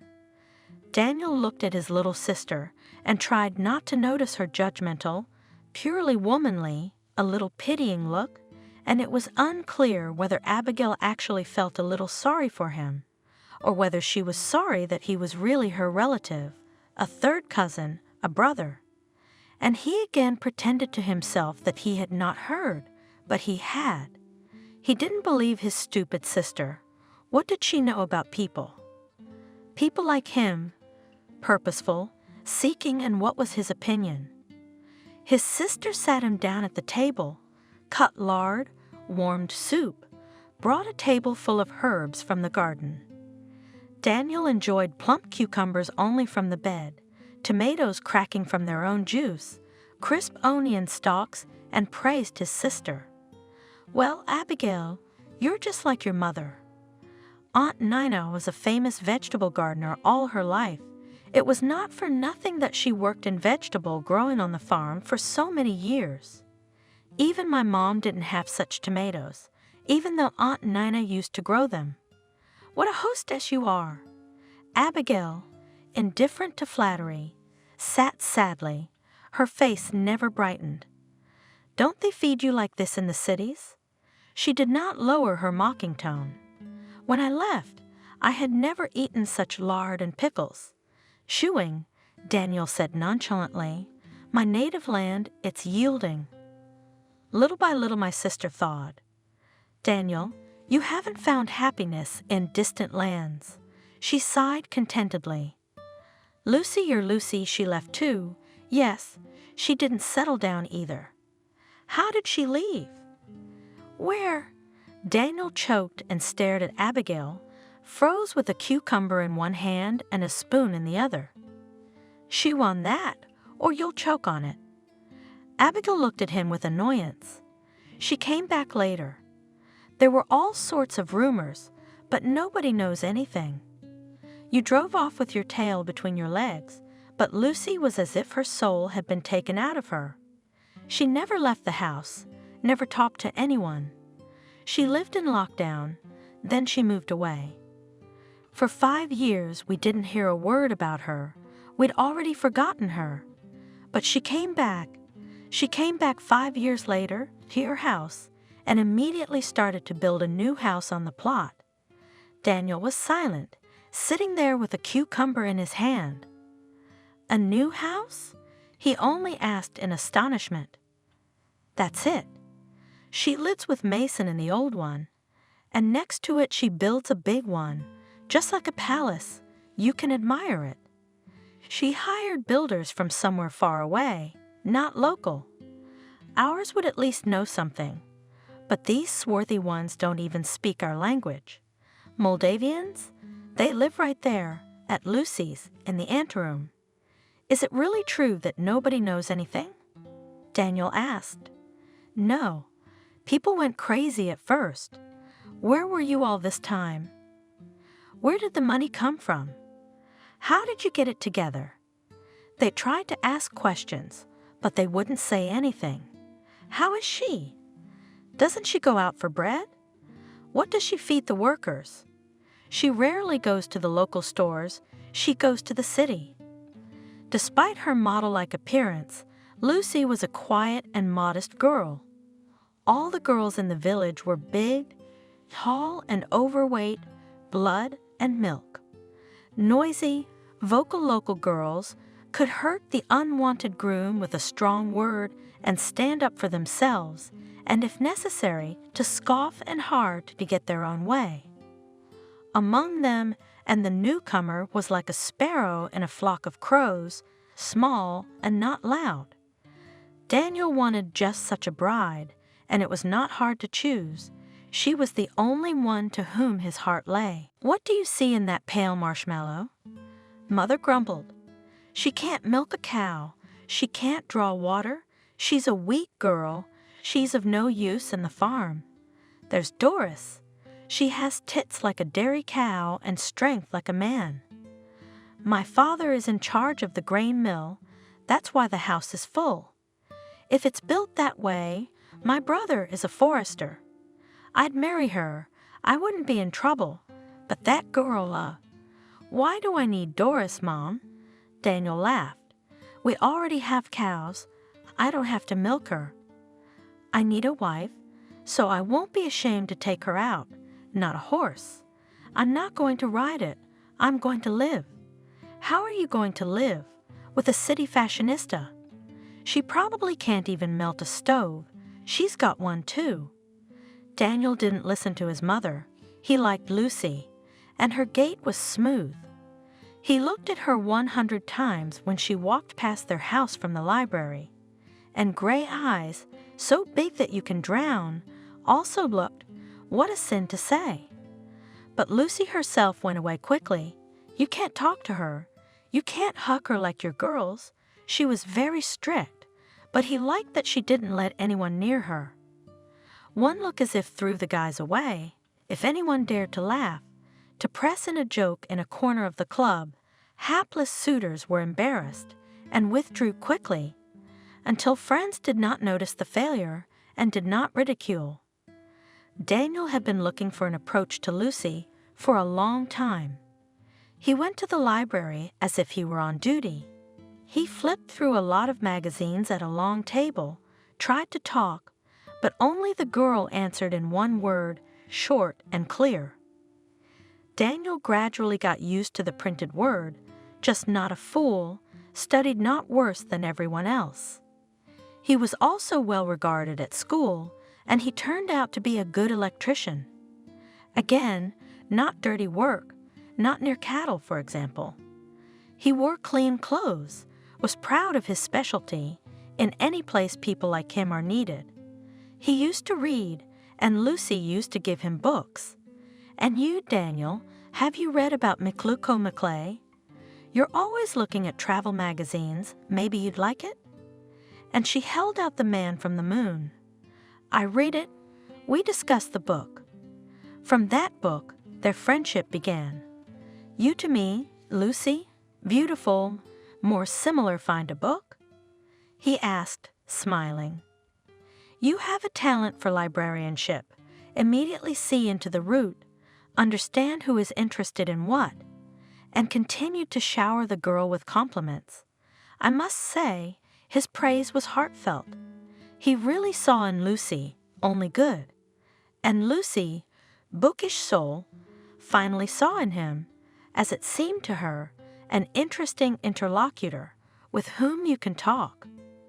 At first, as usual, the conversations revolved around the books they had read, and Daniel was sly, trying his best not to give away his uneducated nature, not giving the impression that he was hearing about many things for the first time.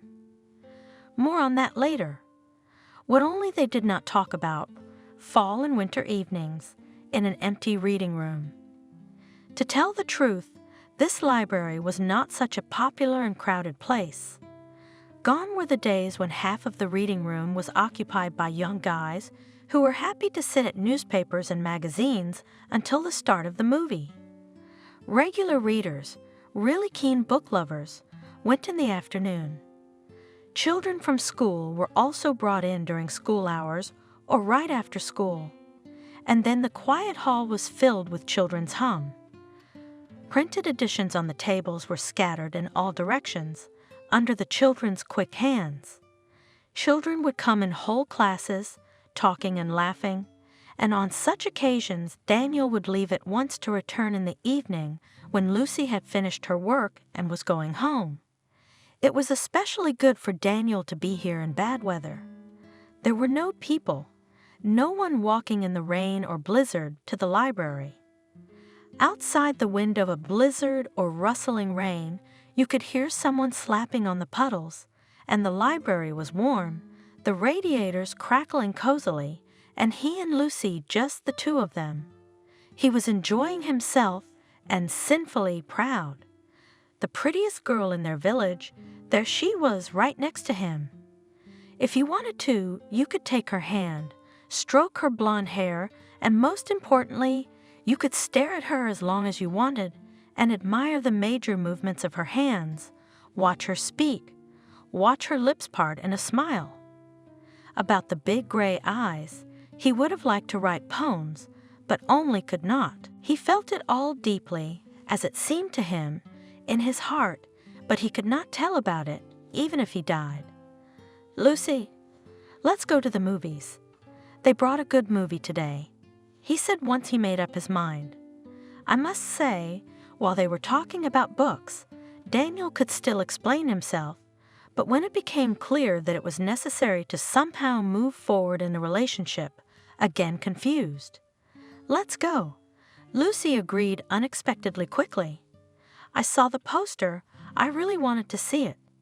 I'll come closer to the beginning and we'll go together." The guy was happy. After that, he was already considered a legitimate escort according to village customs, and Lucy did not recognize anyone except Daniel and did not want to recognize him.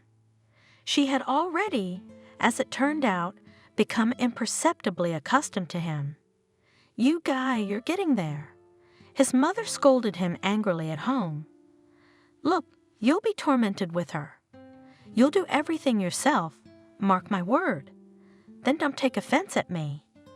I warned you, we need a strong woman to take care of the house, not this doll with books.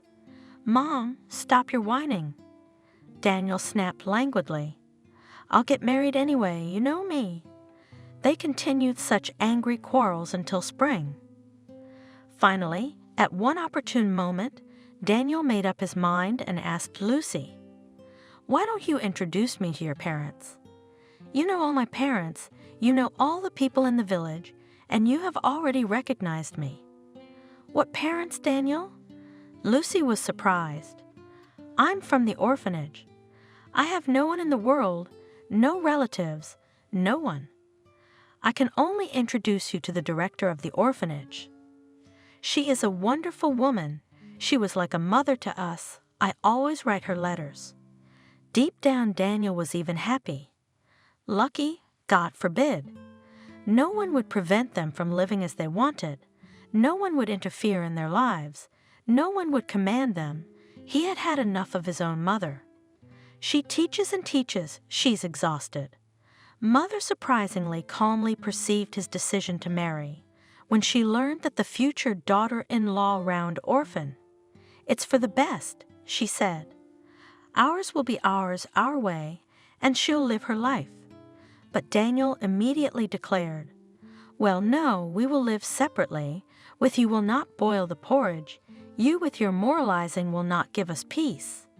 So, sorry. Goodbye. We'll come and help you. Just call us. But old and young should not live in the same house."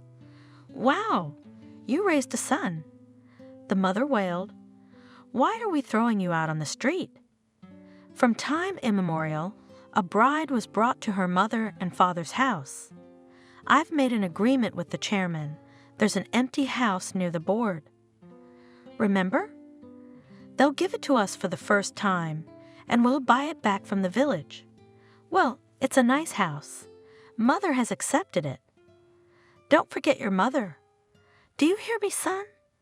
Heaven in a shalash, and their shalash was good, in the center of the village, even to run to his mother, to fix the fence or wipe the floors. The library is close. The young lived for 3 years without grief and worries. They seemed to live amicably.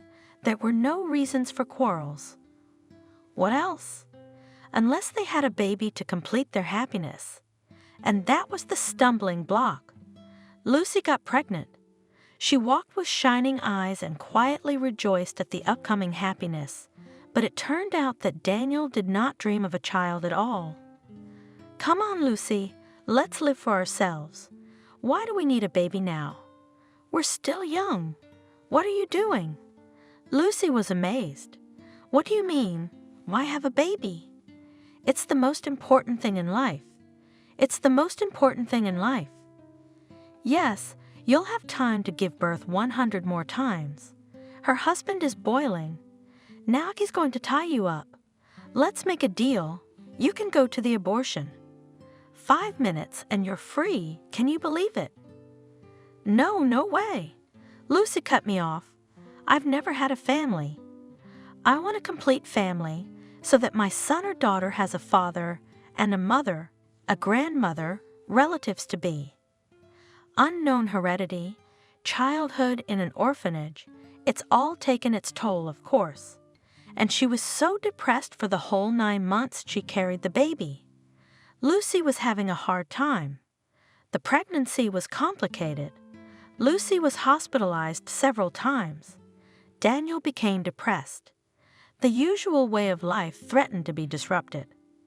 Instead of a measured, comfortable life in his own pleasure, he would have to listen to the crying of the baby all night, to do something for him, and Lucy would not be his at all. Already now, just on the threshold of the troubles, he suffered so much that no one will not show a little. He's not groomed, not fed. My wife used to hang his ironed underwear on a chair after the bath, down to his t-shirt and socks, and now he washed on Saturday in his mother's bathroom, so he could hardly find the right clothes in the closet. I couldn't find socks, so I had to wash the dirty ones myself and wait for them to dry. Of course, I went to my mother's house for lunch, not with different Mirandas, as Lucy spoiled him, but still home food, normal. He grew up on it, and nothing happened to him.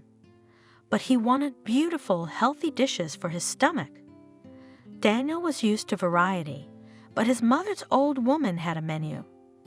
Soup and potatoes in 3 kinds, fried, boiled, and baked. He would have slept at his mother's, but she talked too much. Daniel was getting tired of the boredom of old age, as he called it. The house was boring, uncomfortable. There was no one to talk to. The floors were dirty. There was dust on the tables and shelves. The mistress had been in the maternity hospital for 2 weeks. Finally, gradually, he got used to the fact that he now had a son, but he could not love the boy. Strange thing is that Daniel had once loved Lucy, as he himself thought, for real. He wanted to be always with her, admired her beauty, even took care of his wife as he could, bought gifts, for example. Lucy, with special love, put on a pink silk dress, which he brought her from the city. She remembered that summer day at the beginning of their life together. "Look what I ripped off for you at the department store." He shouted to his wife, who looked out the window, when he rode up to the house with a friend on a motorcycle. Even though I was on a business trip, I didn't forget about my beautiful wife. 100 women were looking at this dress, arguing, but I got it. And right on the street unfolded this dress of unprecedented beauty. Lucy just aghast and hugged her Daniel.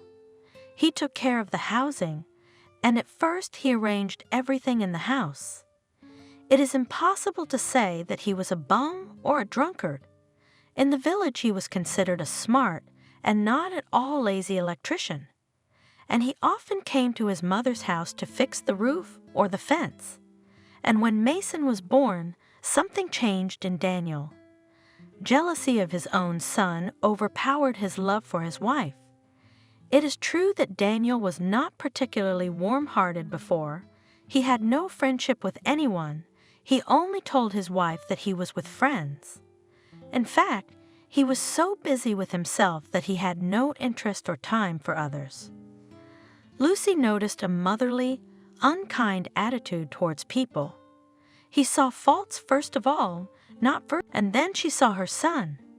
He was lying apart from the perfectly intact booths, where the frightened but seemingly healthy children were sitting. It was later learned that they were only slightly bruised. Only Mason was injured. He was taller than the other kids, and although the merry-go-round had not even had time to gain height and spin up, just started to rise, the boy flew out of the cabin, unable to hold on to the handrails. He was lying on the lawn a little farther away, with his eyes closed and no sign of life. Son Mason! Lucy rushed to the child, about to take him in her arms, but was stopped by the attendant. "Don't touch it, don't touch it. The doctor will come now. It's dangerous to lift him." Lucy understood nothing and stroked her son's cheek in horror. By the veins in his neck, she realized that the boy was alive, while he was still alive. An ambulance pulled up. Lucy and Mason were taken to the hospital. Daniel, who approached, only had time to see Lucy get in with her son, and the car door slammed shut. Lucy, whose thoughts were occupied only with her son, did not think to wait or look for her husband. Time was golden. What happened here? Daniel rushed to the employees of the ride. "My son's in there. What's wrong with him? And my wife's in the ambulance. I saw her." "Calm down. He's alive." They were trying to calm him down. He let go of his hands and fell. "Your wife is unharmed. She went to the hospital with him." Once again, Daniel was alone. Mason regained consciousness, but his spine was damaged, and the boy could not get up or walk. Lucy was constantly with her son in the hospital. Daniel worked. The expenses were enormous. Lucy, completely dried up from worry, in one of the short visits home asked him, "Daniel, you'd better try to live more economically. We're going to need a lot of money. Reconstructive surgeries are expensive. Is there any hope that he will recover?" Daniel asked. "Maybe we're just kidding ourselves.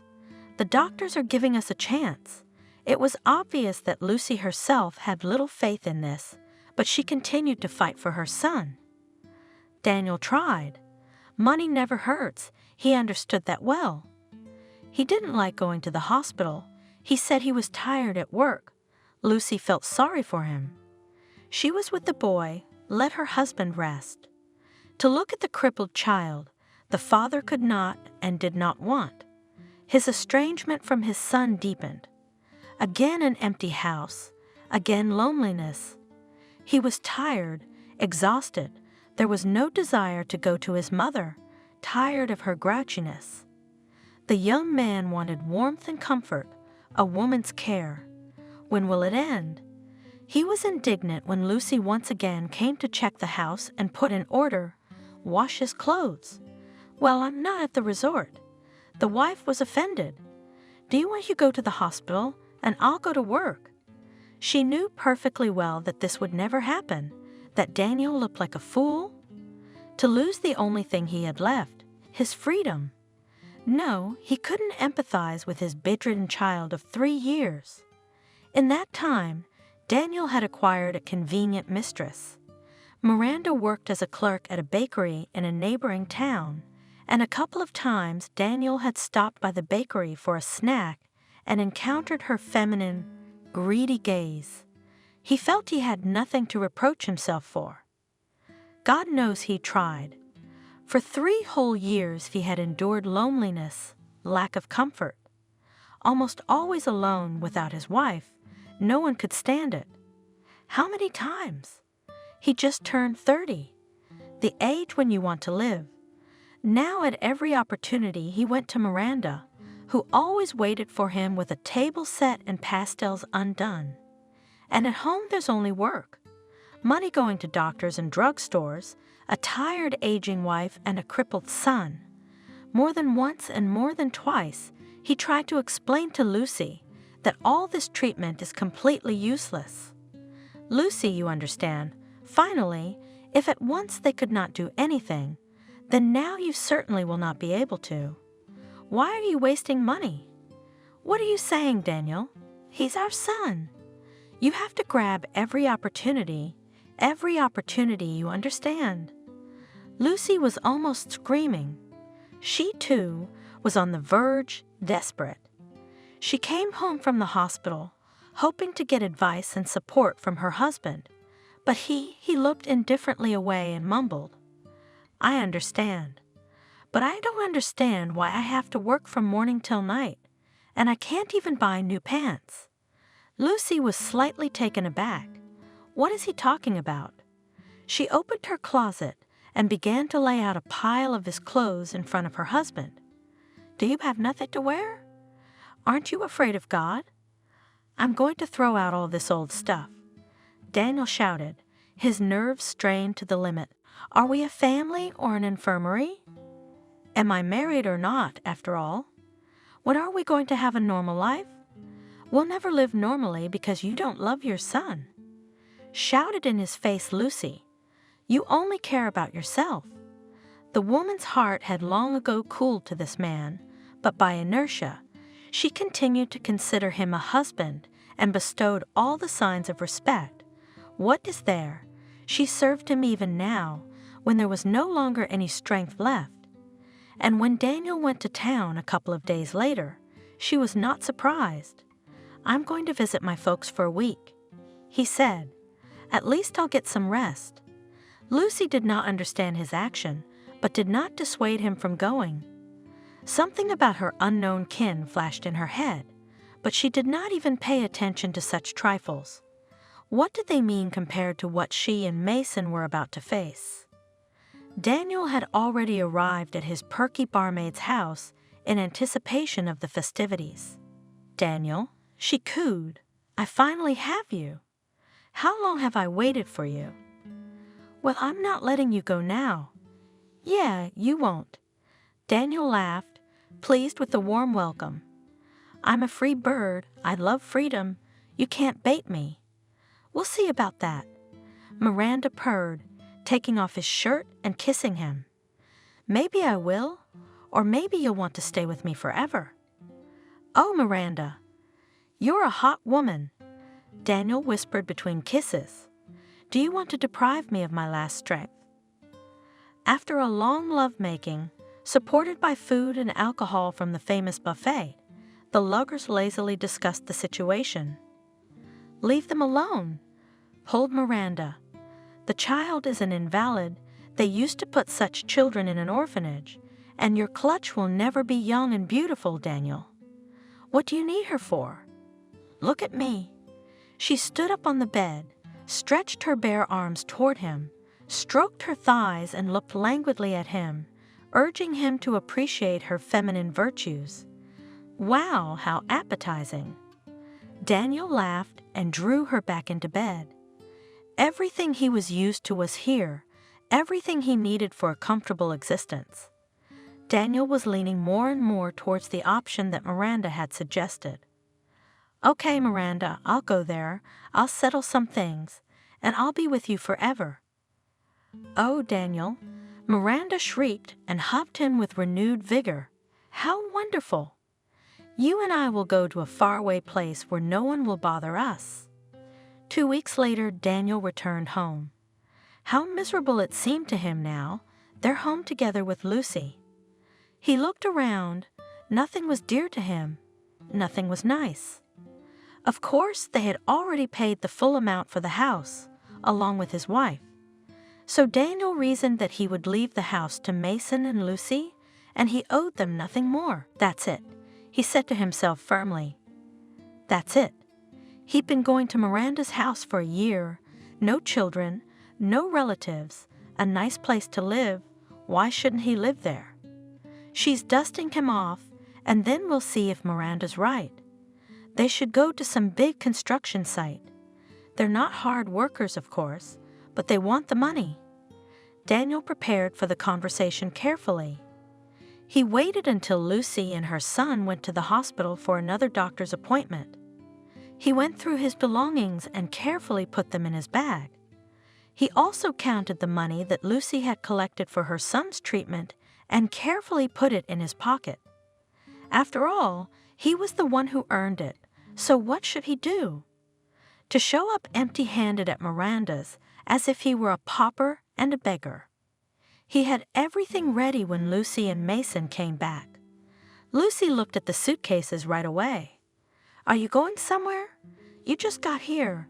"Yeah, Lucy, I'm leaving." Lucy was confused. "What do you mean you're leaving?" "Where?" "I'm leaving you completely." Daniel even turned away, as if he was afraid to look in her direction. "But I'm not alone. We have a family, a son." His wife looked perplexed, still not believing what was happening. "I can't live like this anymore. How long can I live like this?" Daniel atomized himself. I work, but no use." "What do you mean, no use?" "We have a house, a household, here Mason healed. All the money I earn goes into a hole. No rest, no distractions, just work and hospitals. This is not the life I signed up for." Daniel began to grab the suitcases with shaking hands. He himself had not expected the farewell to be so difficult. Lucy, at last, began to realize that his scheme was quite serious.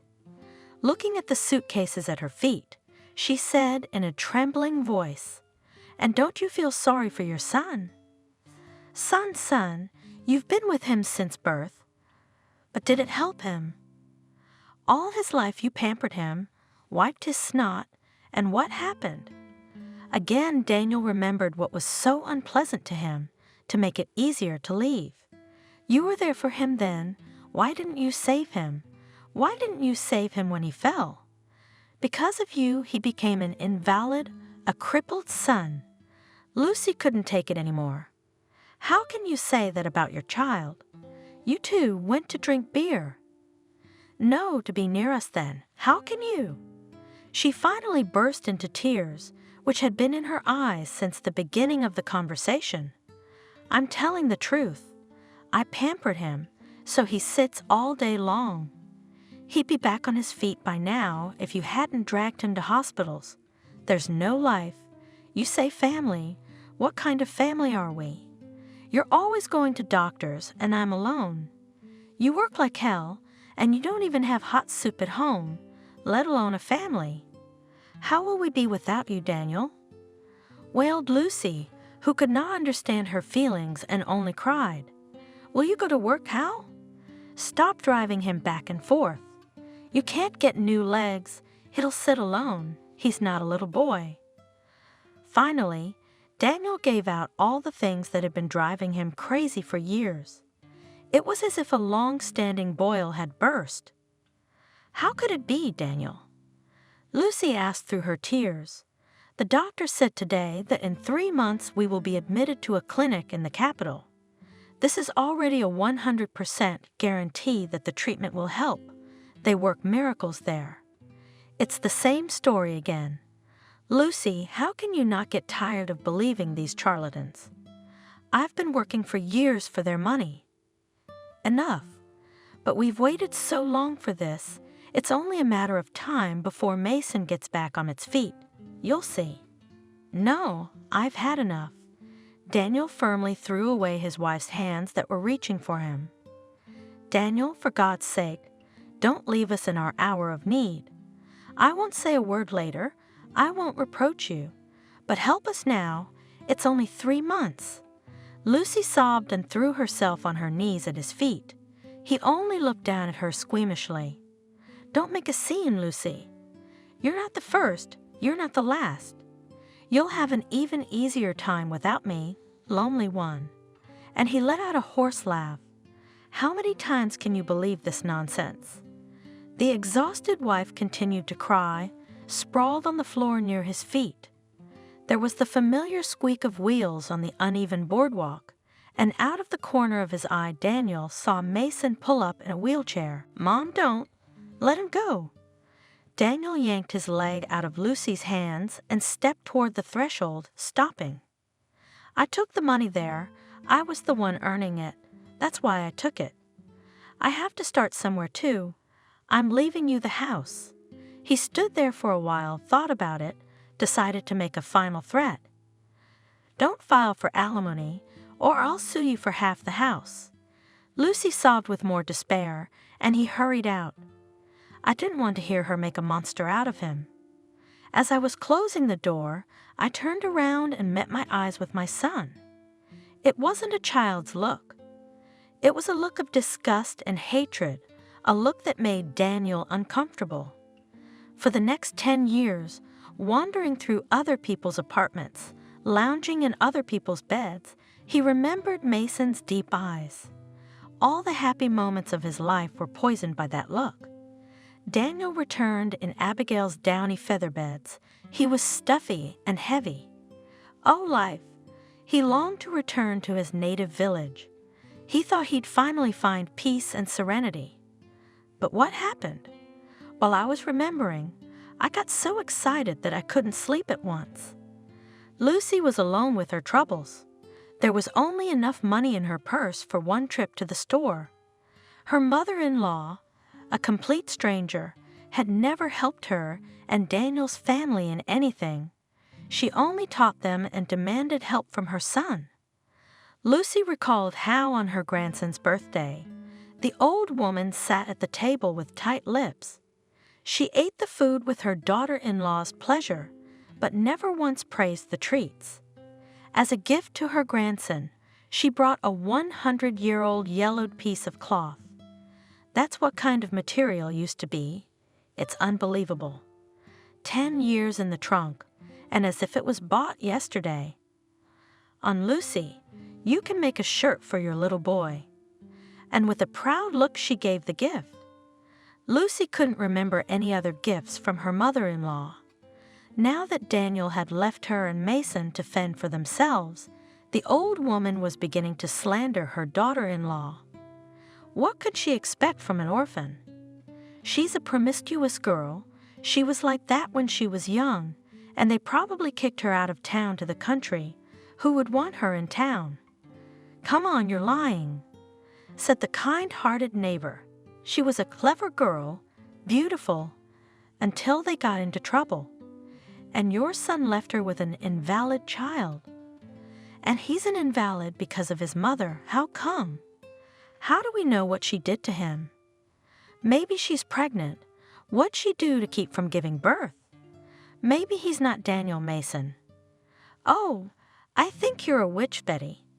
The neighbor used to say in her heart, you've been like that all your life, and you've gone completely mad in your old age. You are slandering your daughter-in-law, but she is a hard worker, Modest, and what a vegetable garden she has. Look, cleanliness and order everywhere. What order is there? It was only Daniel who kept everything in order. The old woman was bent. Why don't you tell me how she used to come to your house and scrape out all the dirt? All the years she cleaned your house silly, she wanted to please you. I don't have a mother of my own, says Aunt Molly. It's not hard for me to help Mother Daniel. She's ill. But you're shameless, sitting there gossiping. Aren't you afraid of God? Betty has quarreled with her friends and is alone. Her daughter-in-law is now her first enemy. Her grandson doesn't go, and her favorite only son, the beauty and pride of his mother, has left. And that's it. The old woman became ill often, and then she collapsed. Lucy, no matter how kind her heart was, could not take care of her mother-in-law. She was left completely without means of subsistence. What to speak of the treatment of her son? Day and night, exhausted woman's brain was looking for a way out. What to do? How to earn at least a living? While it was summer, she and Mason saved the vegetable garden, lost weight, but did not starve. Lucy, can't you go to your place? Asked her Grandma Clara, worried about her neighbor. No way, Mrs. Claga. Who's going to let me? I don't even have sick leave. They can't keep me on sick leave for years. There's a good woman working there, too. She has a family to feed, too. So she probably has all the healthy foreheads in her family. Granny was angry, and she has a husband, and you're all alone. I'd sit with Mason while I'm still crawling, thank God.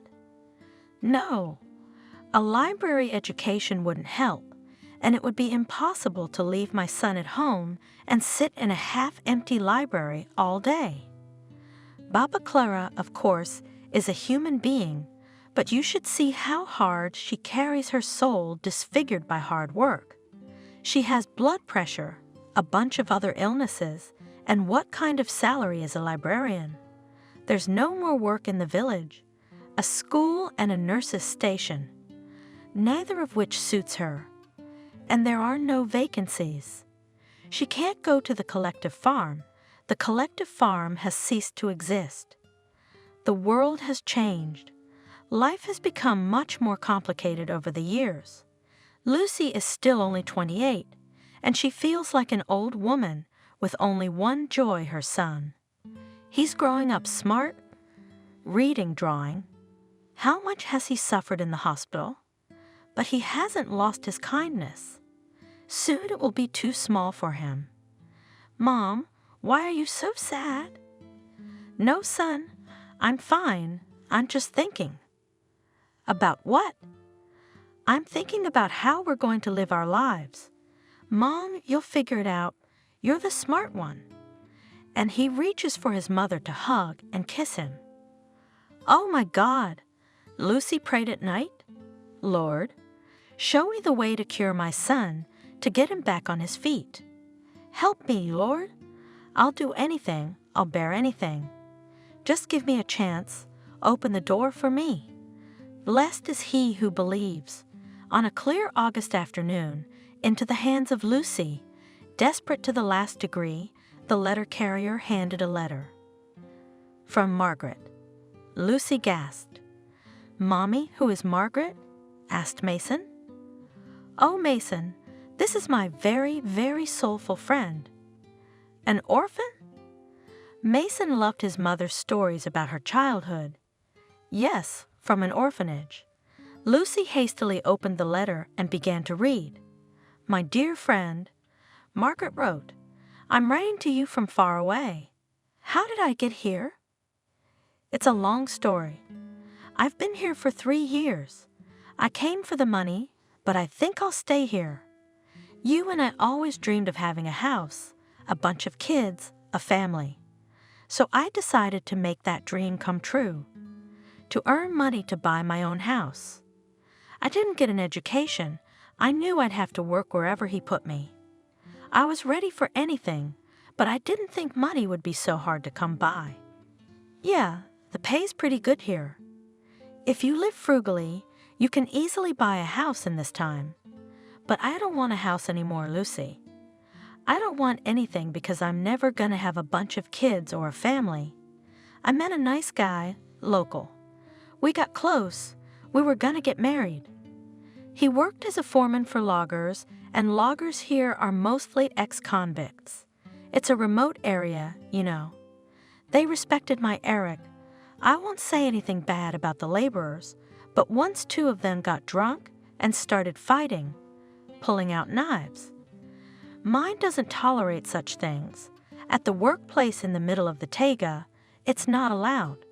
So he went to break them up, even though they were angry mad. They didn't mean to. I believe they meant no harm. Yes, but one of them, in a fever, went right through my Eric's neck. How can you save him? I was pregnant at the time. Trouble doesn't come alone. I turned black with grief. I lost my little girl. The doctor said no more children. There's no reason for me to go to the big land now. Here at least I can visit Eric's grave, but there I have nothing. Lucy, my dear friend, you're all I have left. If you had only come to visit, I would have showered you with flowers, my friend. Lucy read the letter and tears rolled down her face.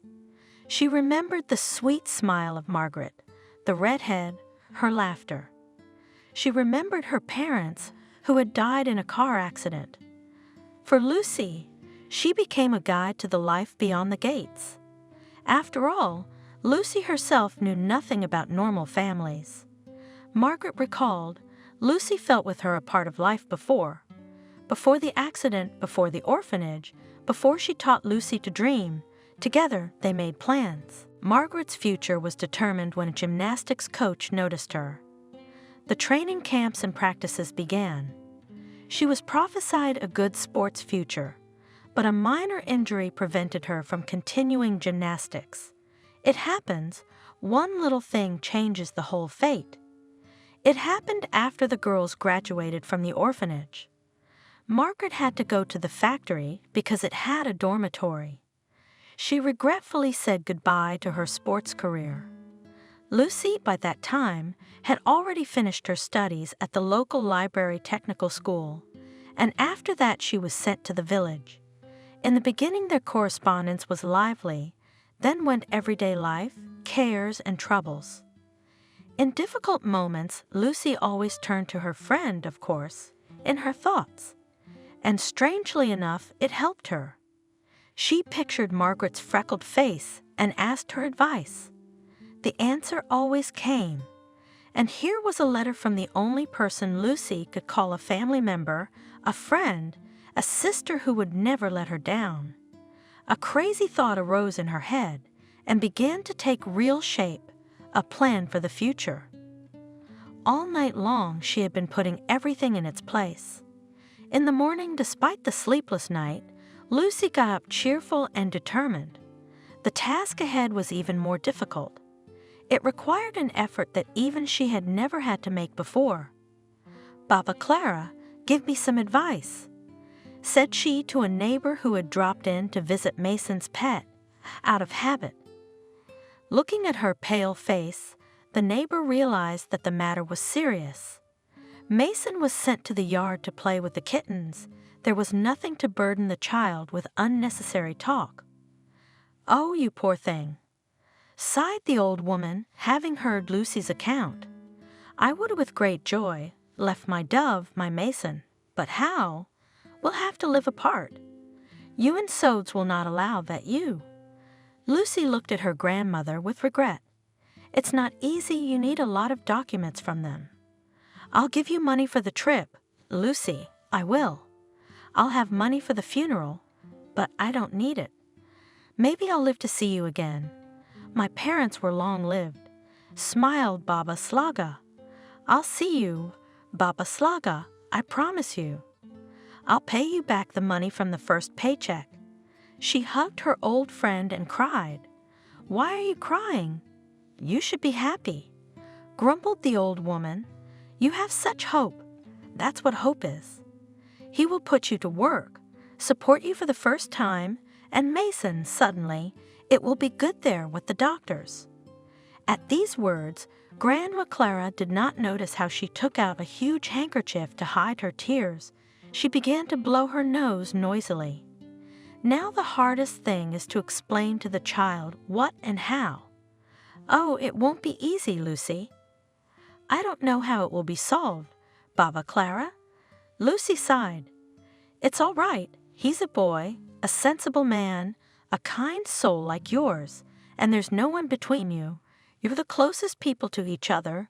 You'll understand each other." "And what about the house, Baba Clara?" Lucy asked. "It's not good for it to be empty. It's not good to sell it either. My son, it should not remain homeless, and I will not have time before the frost. And you, Lucy. Clara's on a roll. You go to the school principal first, and also to Benjamin, our former chairman. They are experienced people. They will help you. Every year some of the young people come to the village to work, and they'll settle them in your house. It's warm and the place is good." "That would be very good, Mrs. Clara." "I don't need money, just as long as the house is reviewed." And so it was agreed. The conversation with the son was difficult, but Mason accepted his mother's decision surprisingly calmly. "Mason, do you want to walk like before?" Mom asked. "I do." Her son looked her straight in the eye. "But we cannot go to the treatment. We have no money. Would you agree to wait until I earn money to live without me?" "At Granny Clara's?" Mason smiled. "No, honey. Granny Slaga wouldn't be allowed to take you. And she's not in good health. She can't take you to the hospital to town. She can't." Mason sighed. "What if you stay at the boarding school where there are doctors? With the same kids for a while I earn money. There's tutors, different clubs, schools there too. Like in your orphanage? Mason raised his eyes to his mother. Like in my orphanage. Lucy nodded her head. And you'll make friends there. Mason spent almost 3 years in a center for children like him while his mother worked up north. Just as Lucy had been told earlier by the social worker, the internet was very good indeed. The social worker, an elderly woman, had been offering her the place for a long time. Realizing how hard it is for a single woman with a disabled child, "You made the right decision, Lucy," she reassured her. "There is a very good team of teachers. Doctors are attached to sick children. How long will it take to collect the documents?" Lucy was worried about something else. No. This procedure has been worked out for a long time. You can't imagine how many parents of disabled children find themselves in a difficult life situation. That's why we process everything according to the data we have. The registration of Mason was quick. And now, they are already saying goodbye at the door of the local school, as the boarding school was called in the city. "I'll sing you a song every night, just like at home, do you hear, Mason? Wherever I am. Now I'll get in a wagon and go far away. I'll go a long, long way. But every night when you go to bed, I'll sing for you. You listen and you'll hear it. And when will you come, Mama?" Mason tried very hard not to cry. "Son, I'll write to you every week. How much more money do you need to start walking?" "As soon as I get the money I need, I'll come right over." Two hearts were torn apart. How do I get to her? How long is the train? How to dress so as not to get into trouble at this time of year? About all these things, Margaret wrote in her letter. Lucy didn't even bother to reply to her friend. Instead, she only sped up her actions. And so she was on her way to the unknown, for the first time in her life to a faraway place. Margaret could not meet her, unaware of her friend's decision. Lucy herself had to settle down in a gray town surrounded by mighty taiga bounties, the best earnings we have at the logging operations. Her traveling companion cheerfully told her, happily eating fried fish bought at the station.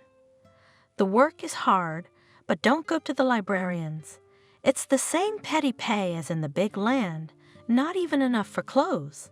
I don't even have clothes that fit." Lucy was afraid. The woman laughed.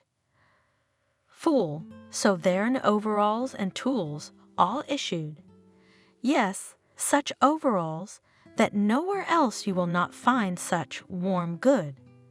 A good-natured compartment neighbor explained a lot of things to the inexperienced girl, saying goodbye fussed.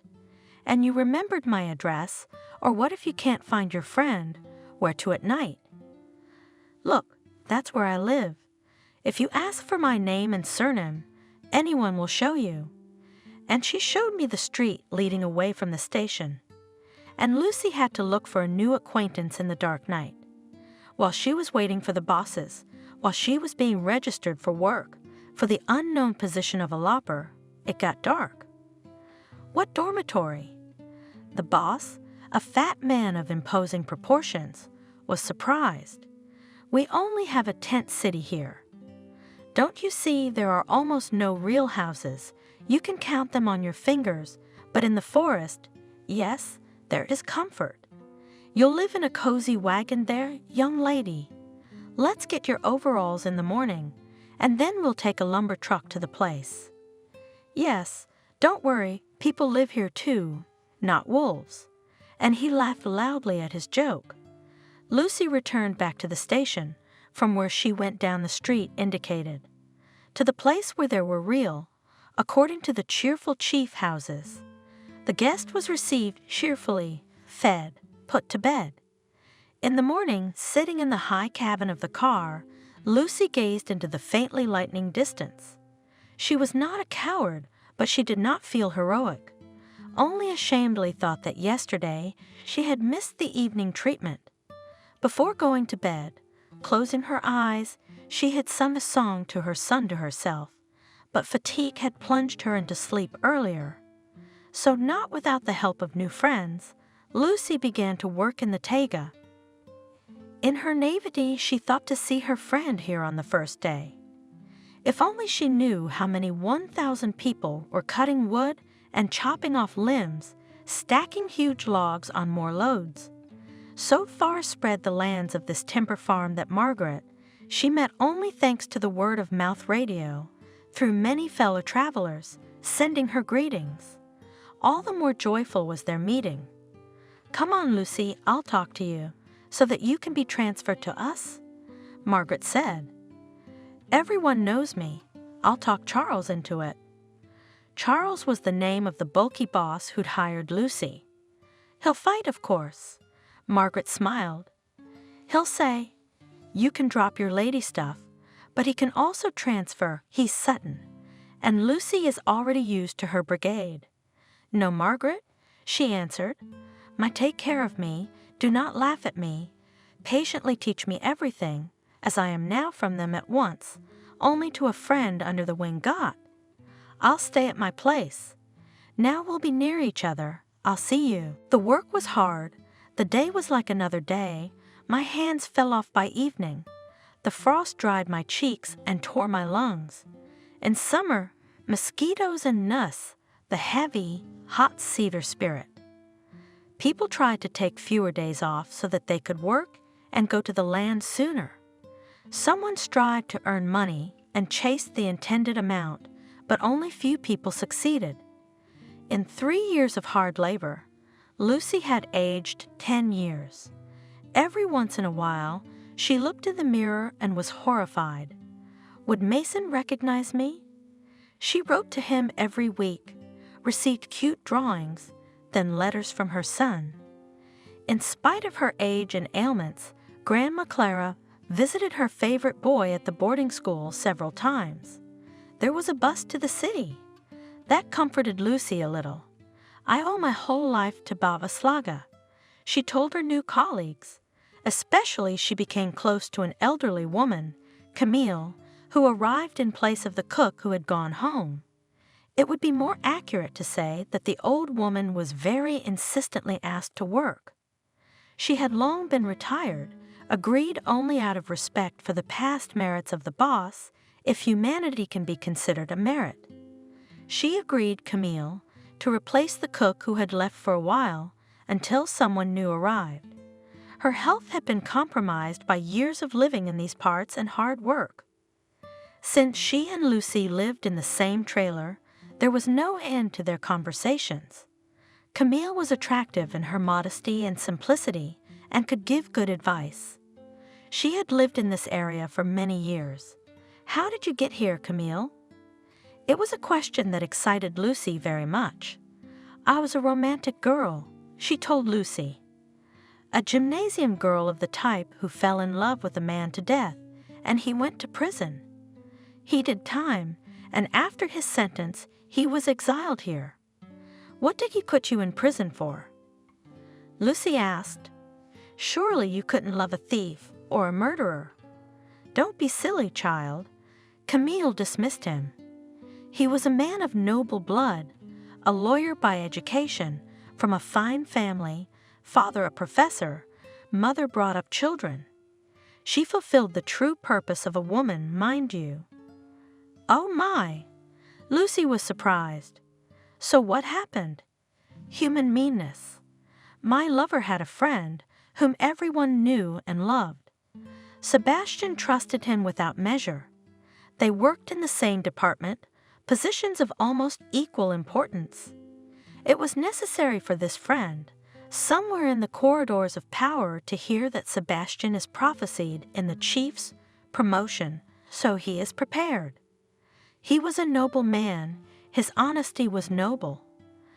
Why not take it up a notch? But suddenly he was angry. Why Sebastian, not him, was being promoted? So he wrote a denunciation. Was a mere denunciation believed and imprisoned? Lucy was horrified.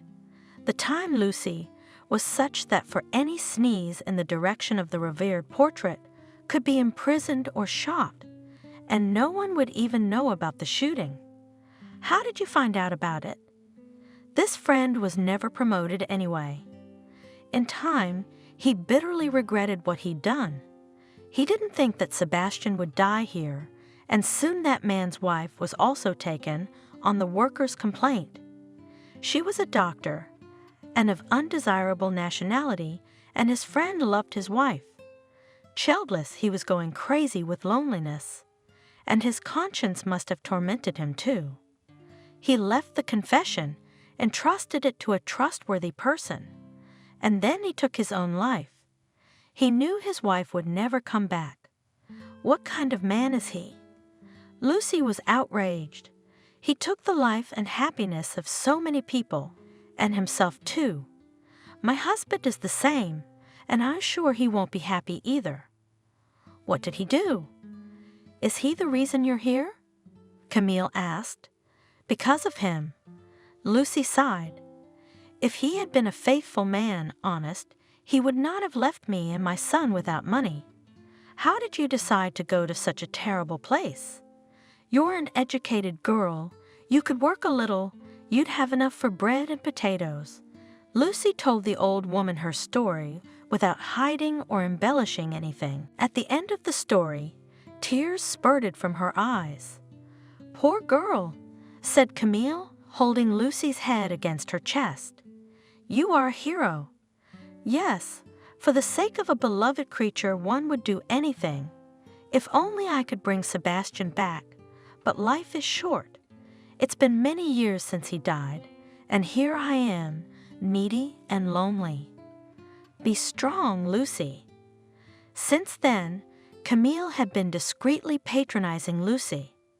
So, kind, though seemingly stern, she was always making sure Lucy dried her clothes, tucking in better pieces of food in the dining room.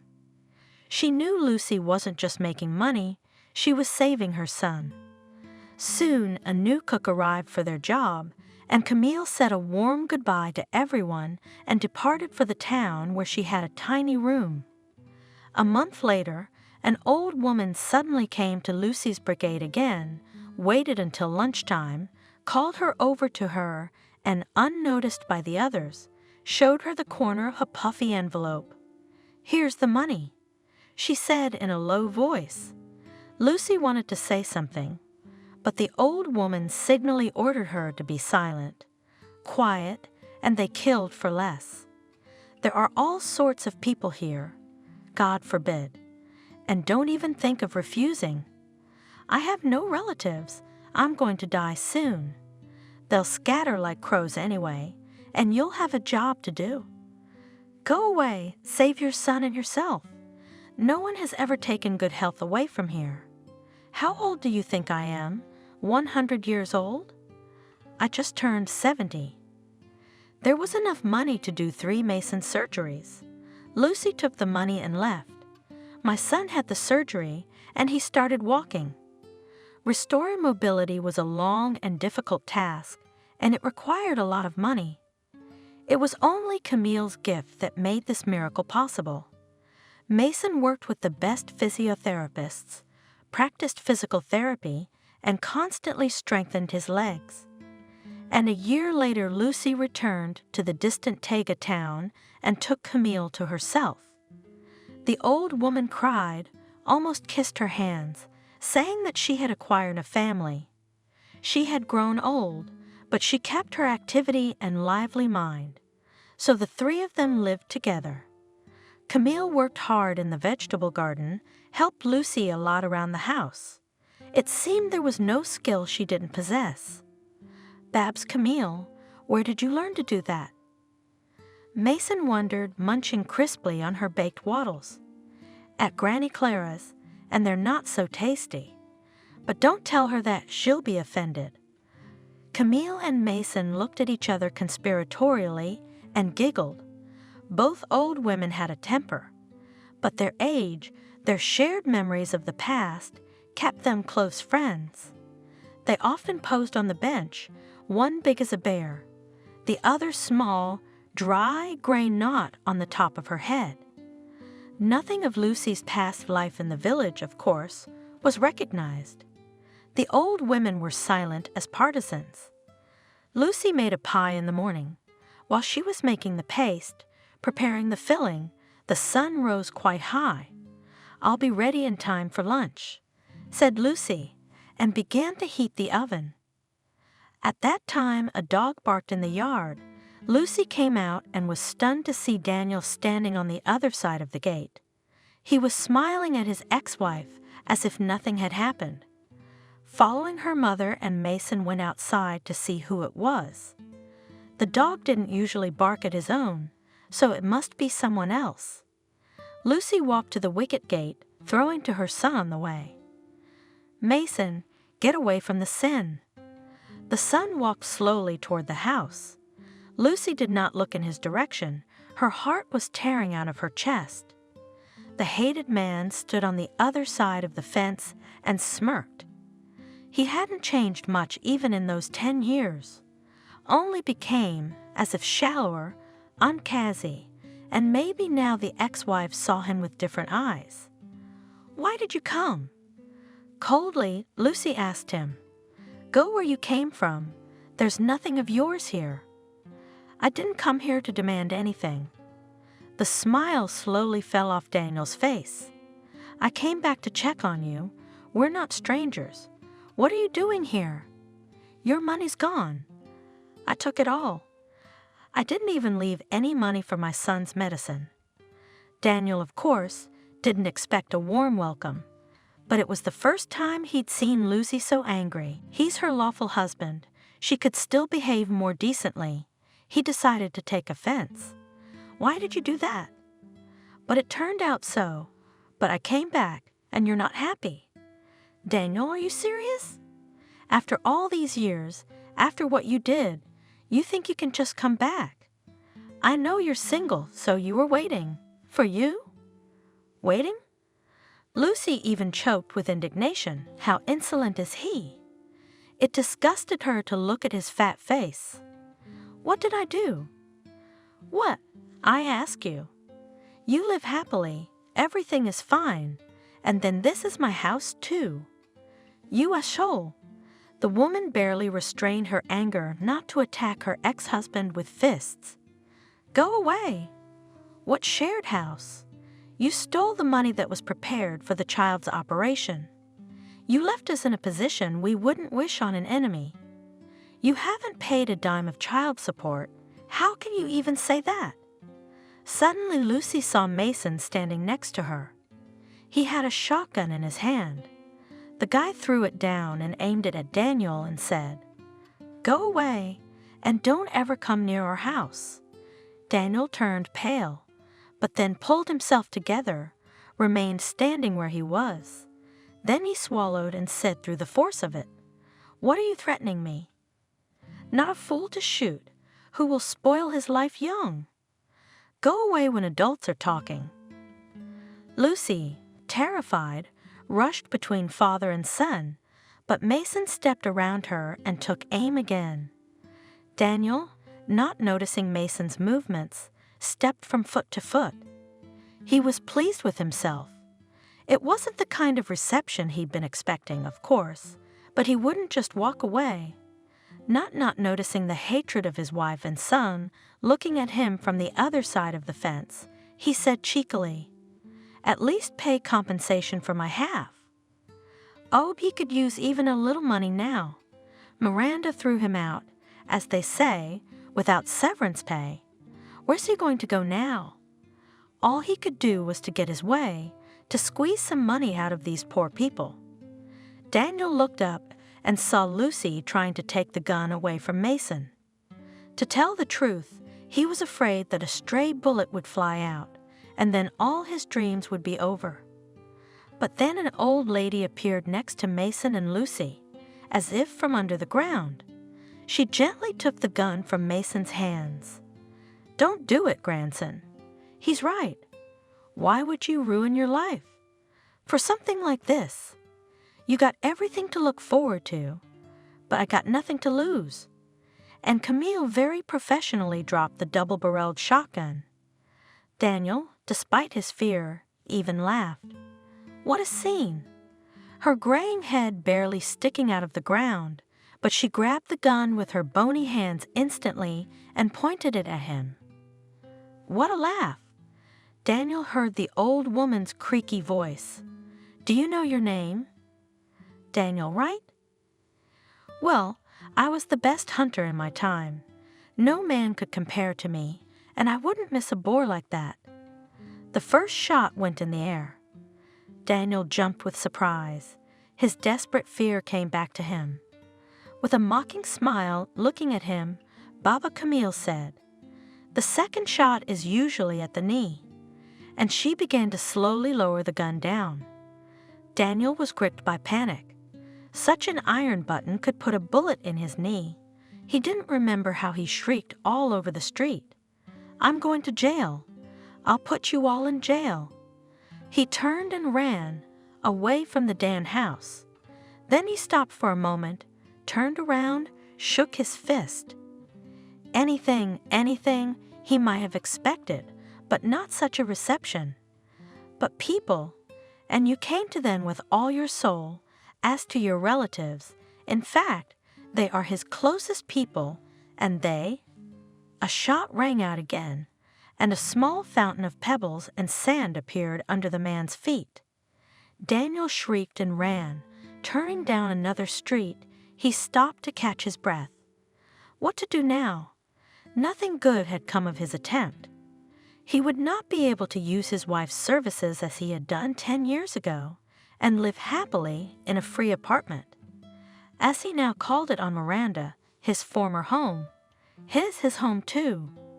The thought hit Daniel's brain like a red rag on an angry bull. "I will," he repeated, again strengthening himself in his hatred for his ex, his wife and son. Knowing his goal, he walked confidently toward the police station, which was located where he had been in previous years. Before opening the doors of the police station, Daniel shook himself off, breathed and gathered his strength, and then he shook himself back to his former indignant state and stepped inside with determination. "Hello, who can I complain to here? I was just almost shot outside my own house." And the freckled boy in a police uniform, sitting behind the window of the duty officer, looked at him indifferently and lazily said, "Come on, there have never been any murders in our village. But come with me now, I'll show you who shoots at the feet of peaceful people and threatens to shoot them to death. Who attempted to kill you, citizen? The old woman's crazy. She belongs in a mental institution. She might shoot someone else. So what? Does she have the rifle?"